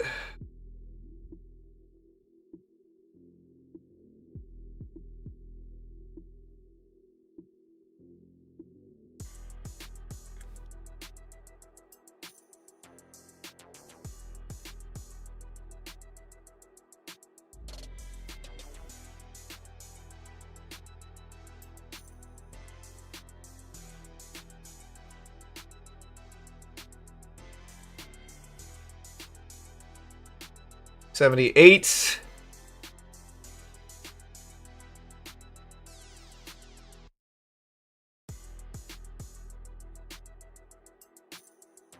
I'm gonna take some here, I guess. We'll start it with 3 and then we'll add more maybe, but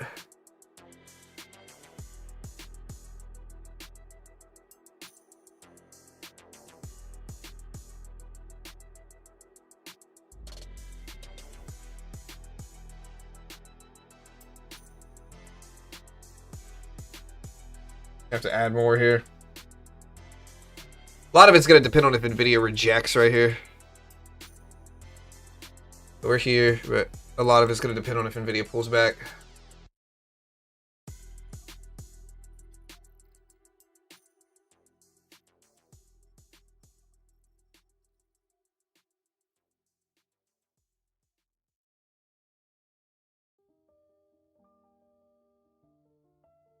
What is this song here?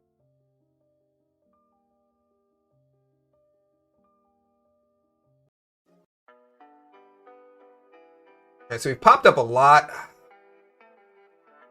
I don't want to buy this dip. Add more here. If we rebound here. All right, there we go. I'm going to take half off there. Lock that in.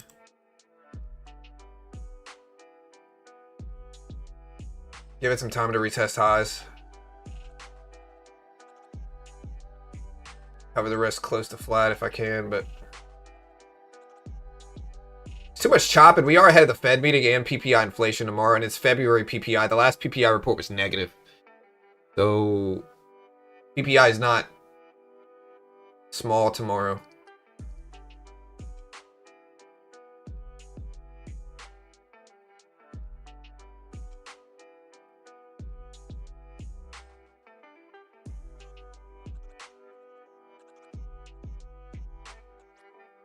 Yeah, home sales are out. I'm sorry. Home sales came in at 1.8% positive versus negative 0.6% expected. So a little bit more positive home sales than expected, but it's not really a market mover regarding pending home sales specifically. It's kind of a B-level data release. Sorry, I didn't cover it, but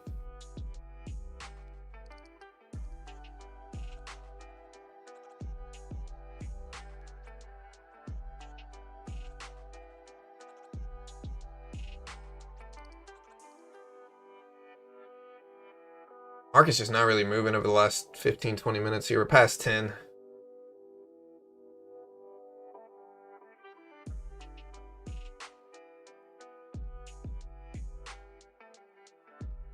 This is better. I'll add to this, see if we get some more. Go. Take that off.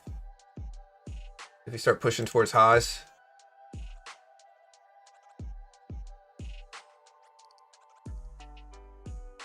Lower my size a little bit here, but give it a chance.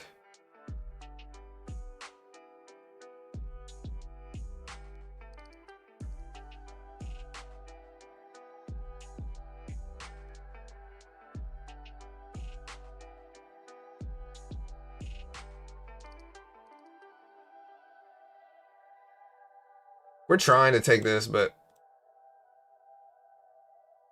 we're green since the open, but not by much. So I'll just leave this alone, to be honest here. I'm going to cut out of here, guys. It's just not really, the market actions, that's not really good today. We're kind of sideways. Nvidia did reject right here at the previous close, so We made money on the last trade, but it was small and market's kind of boring right now. So y'all be safe, guys. I'm going to cut out of here. Remember, PPI inflation data tomorrow, 8:30. Be ready. I'll see you guys then. Y'all be good. Have a great day. I'll see you guys tomorrow. Nvidia's starting to flush back down. Maybe we'll get 50, but I'll wait on it. See how it goes.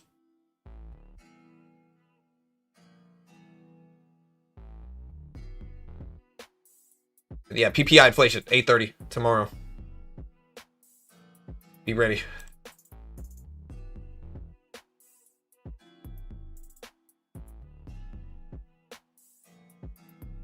Later, chat.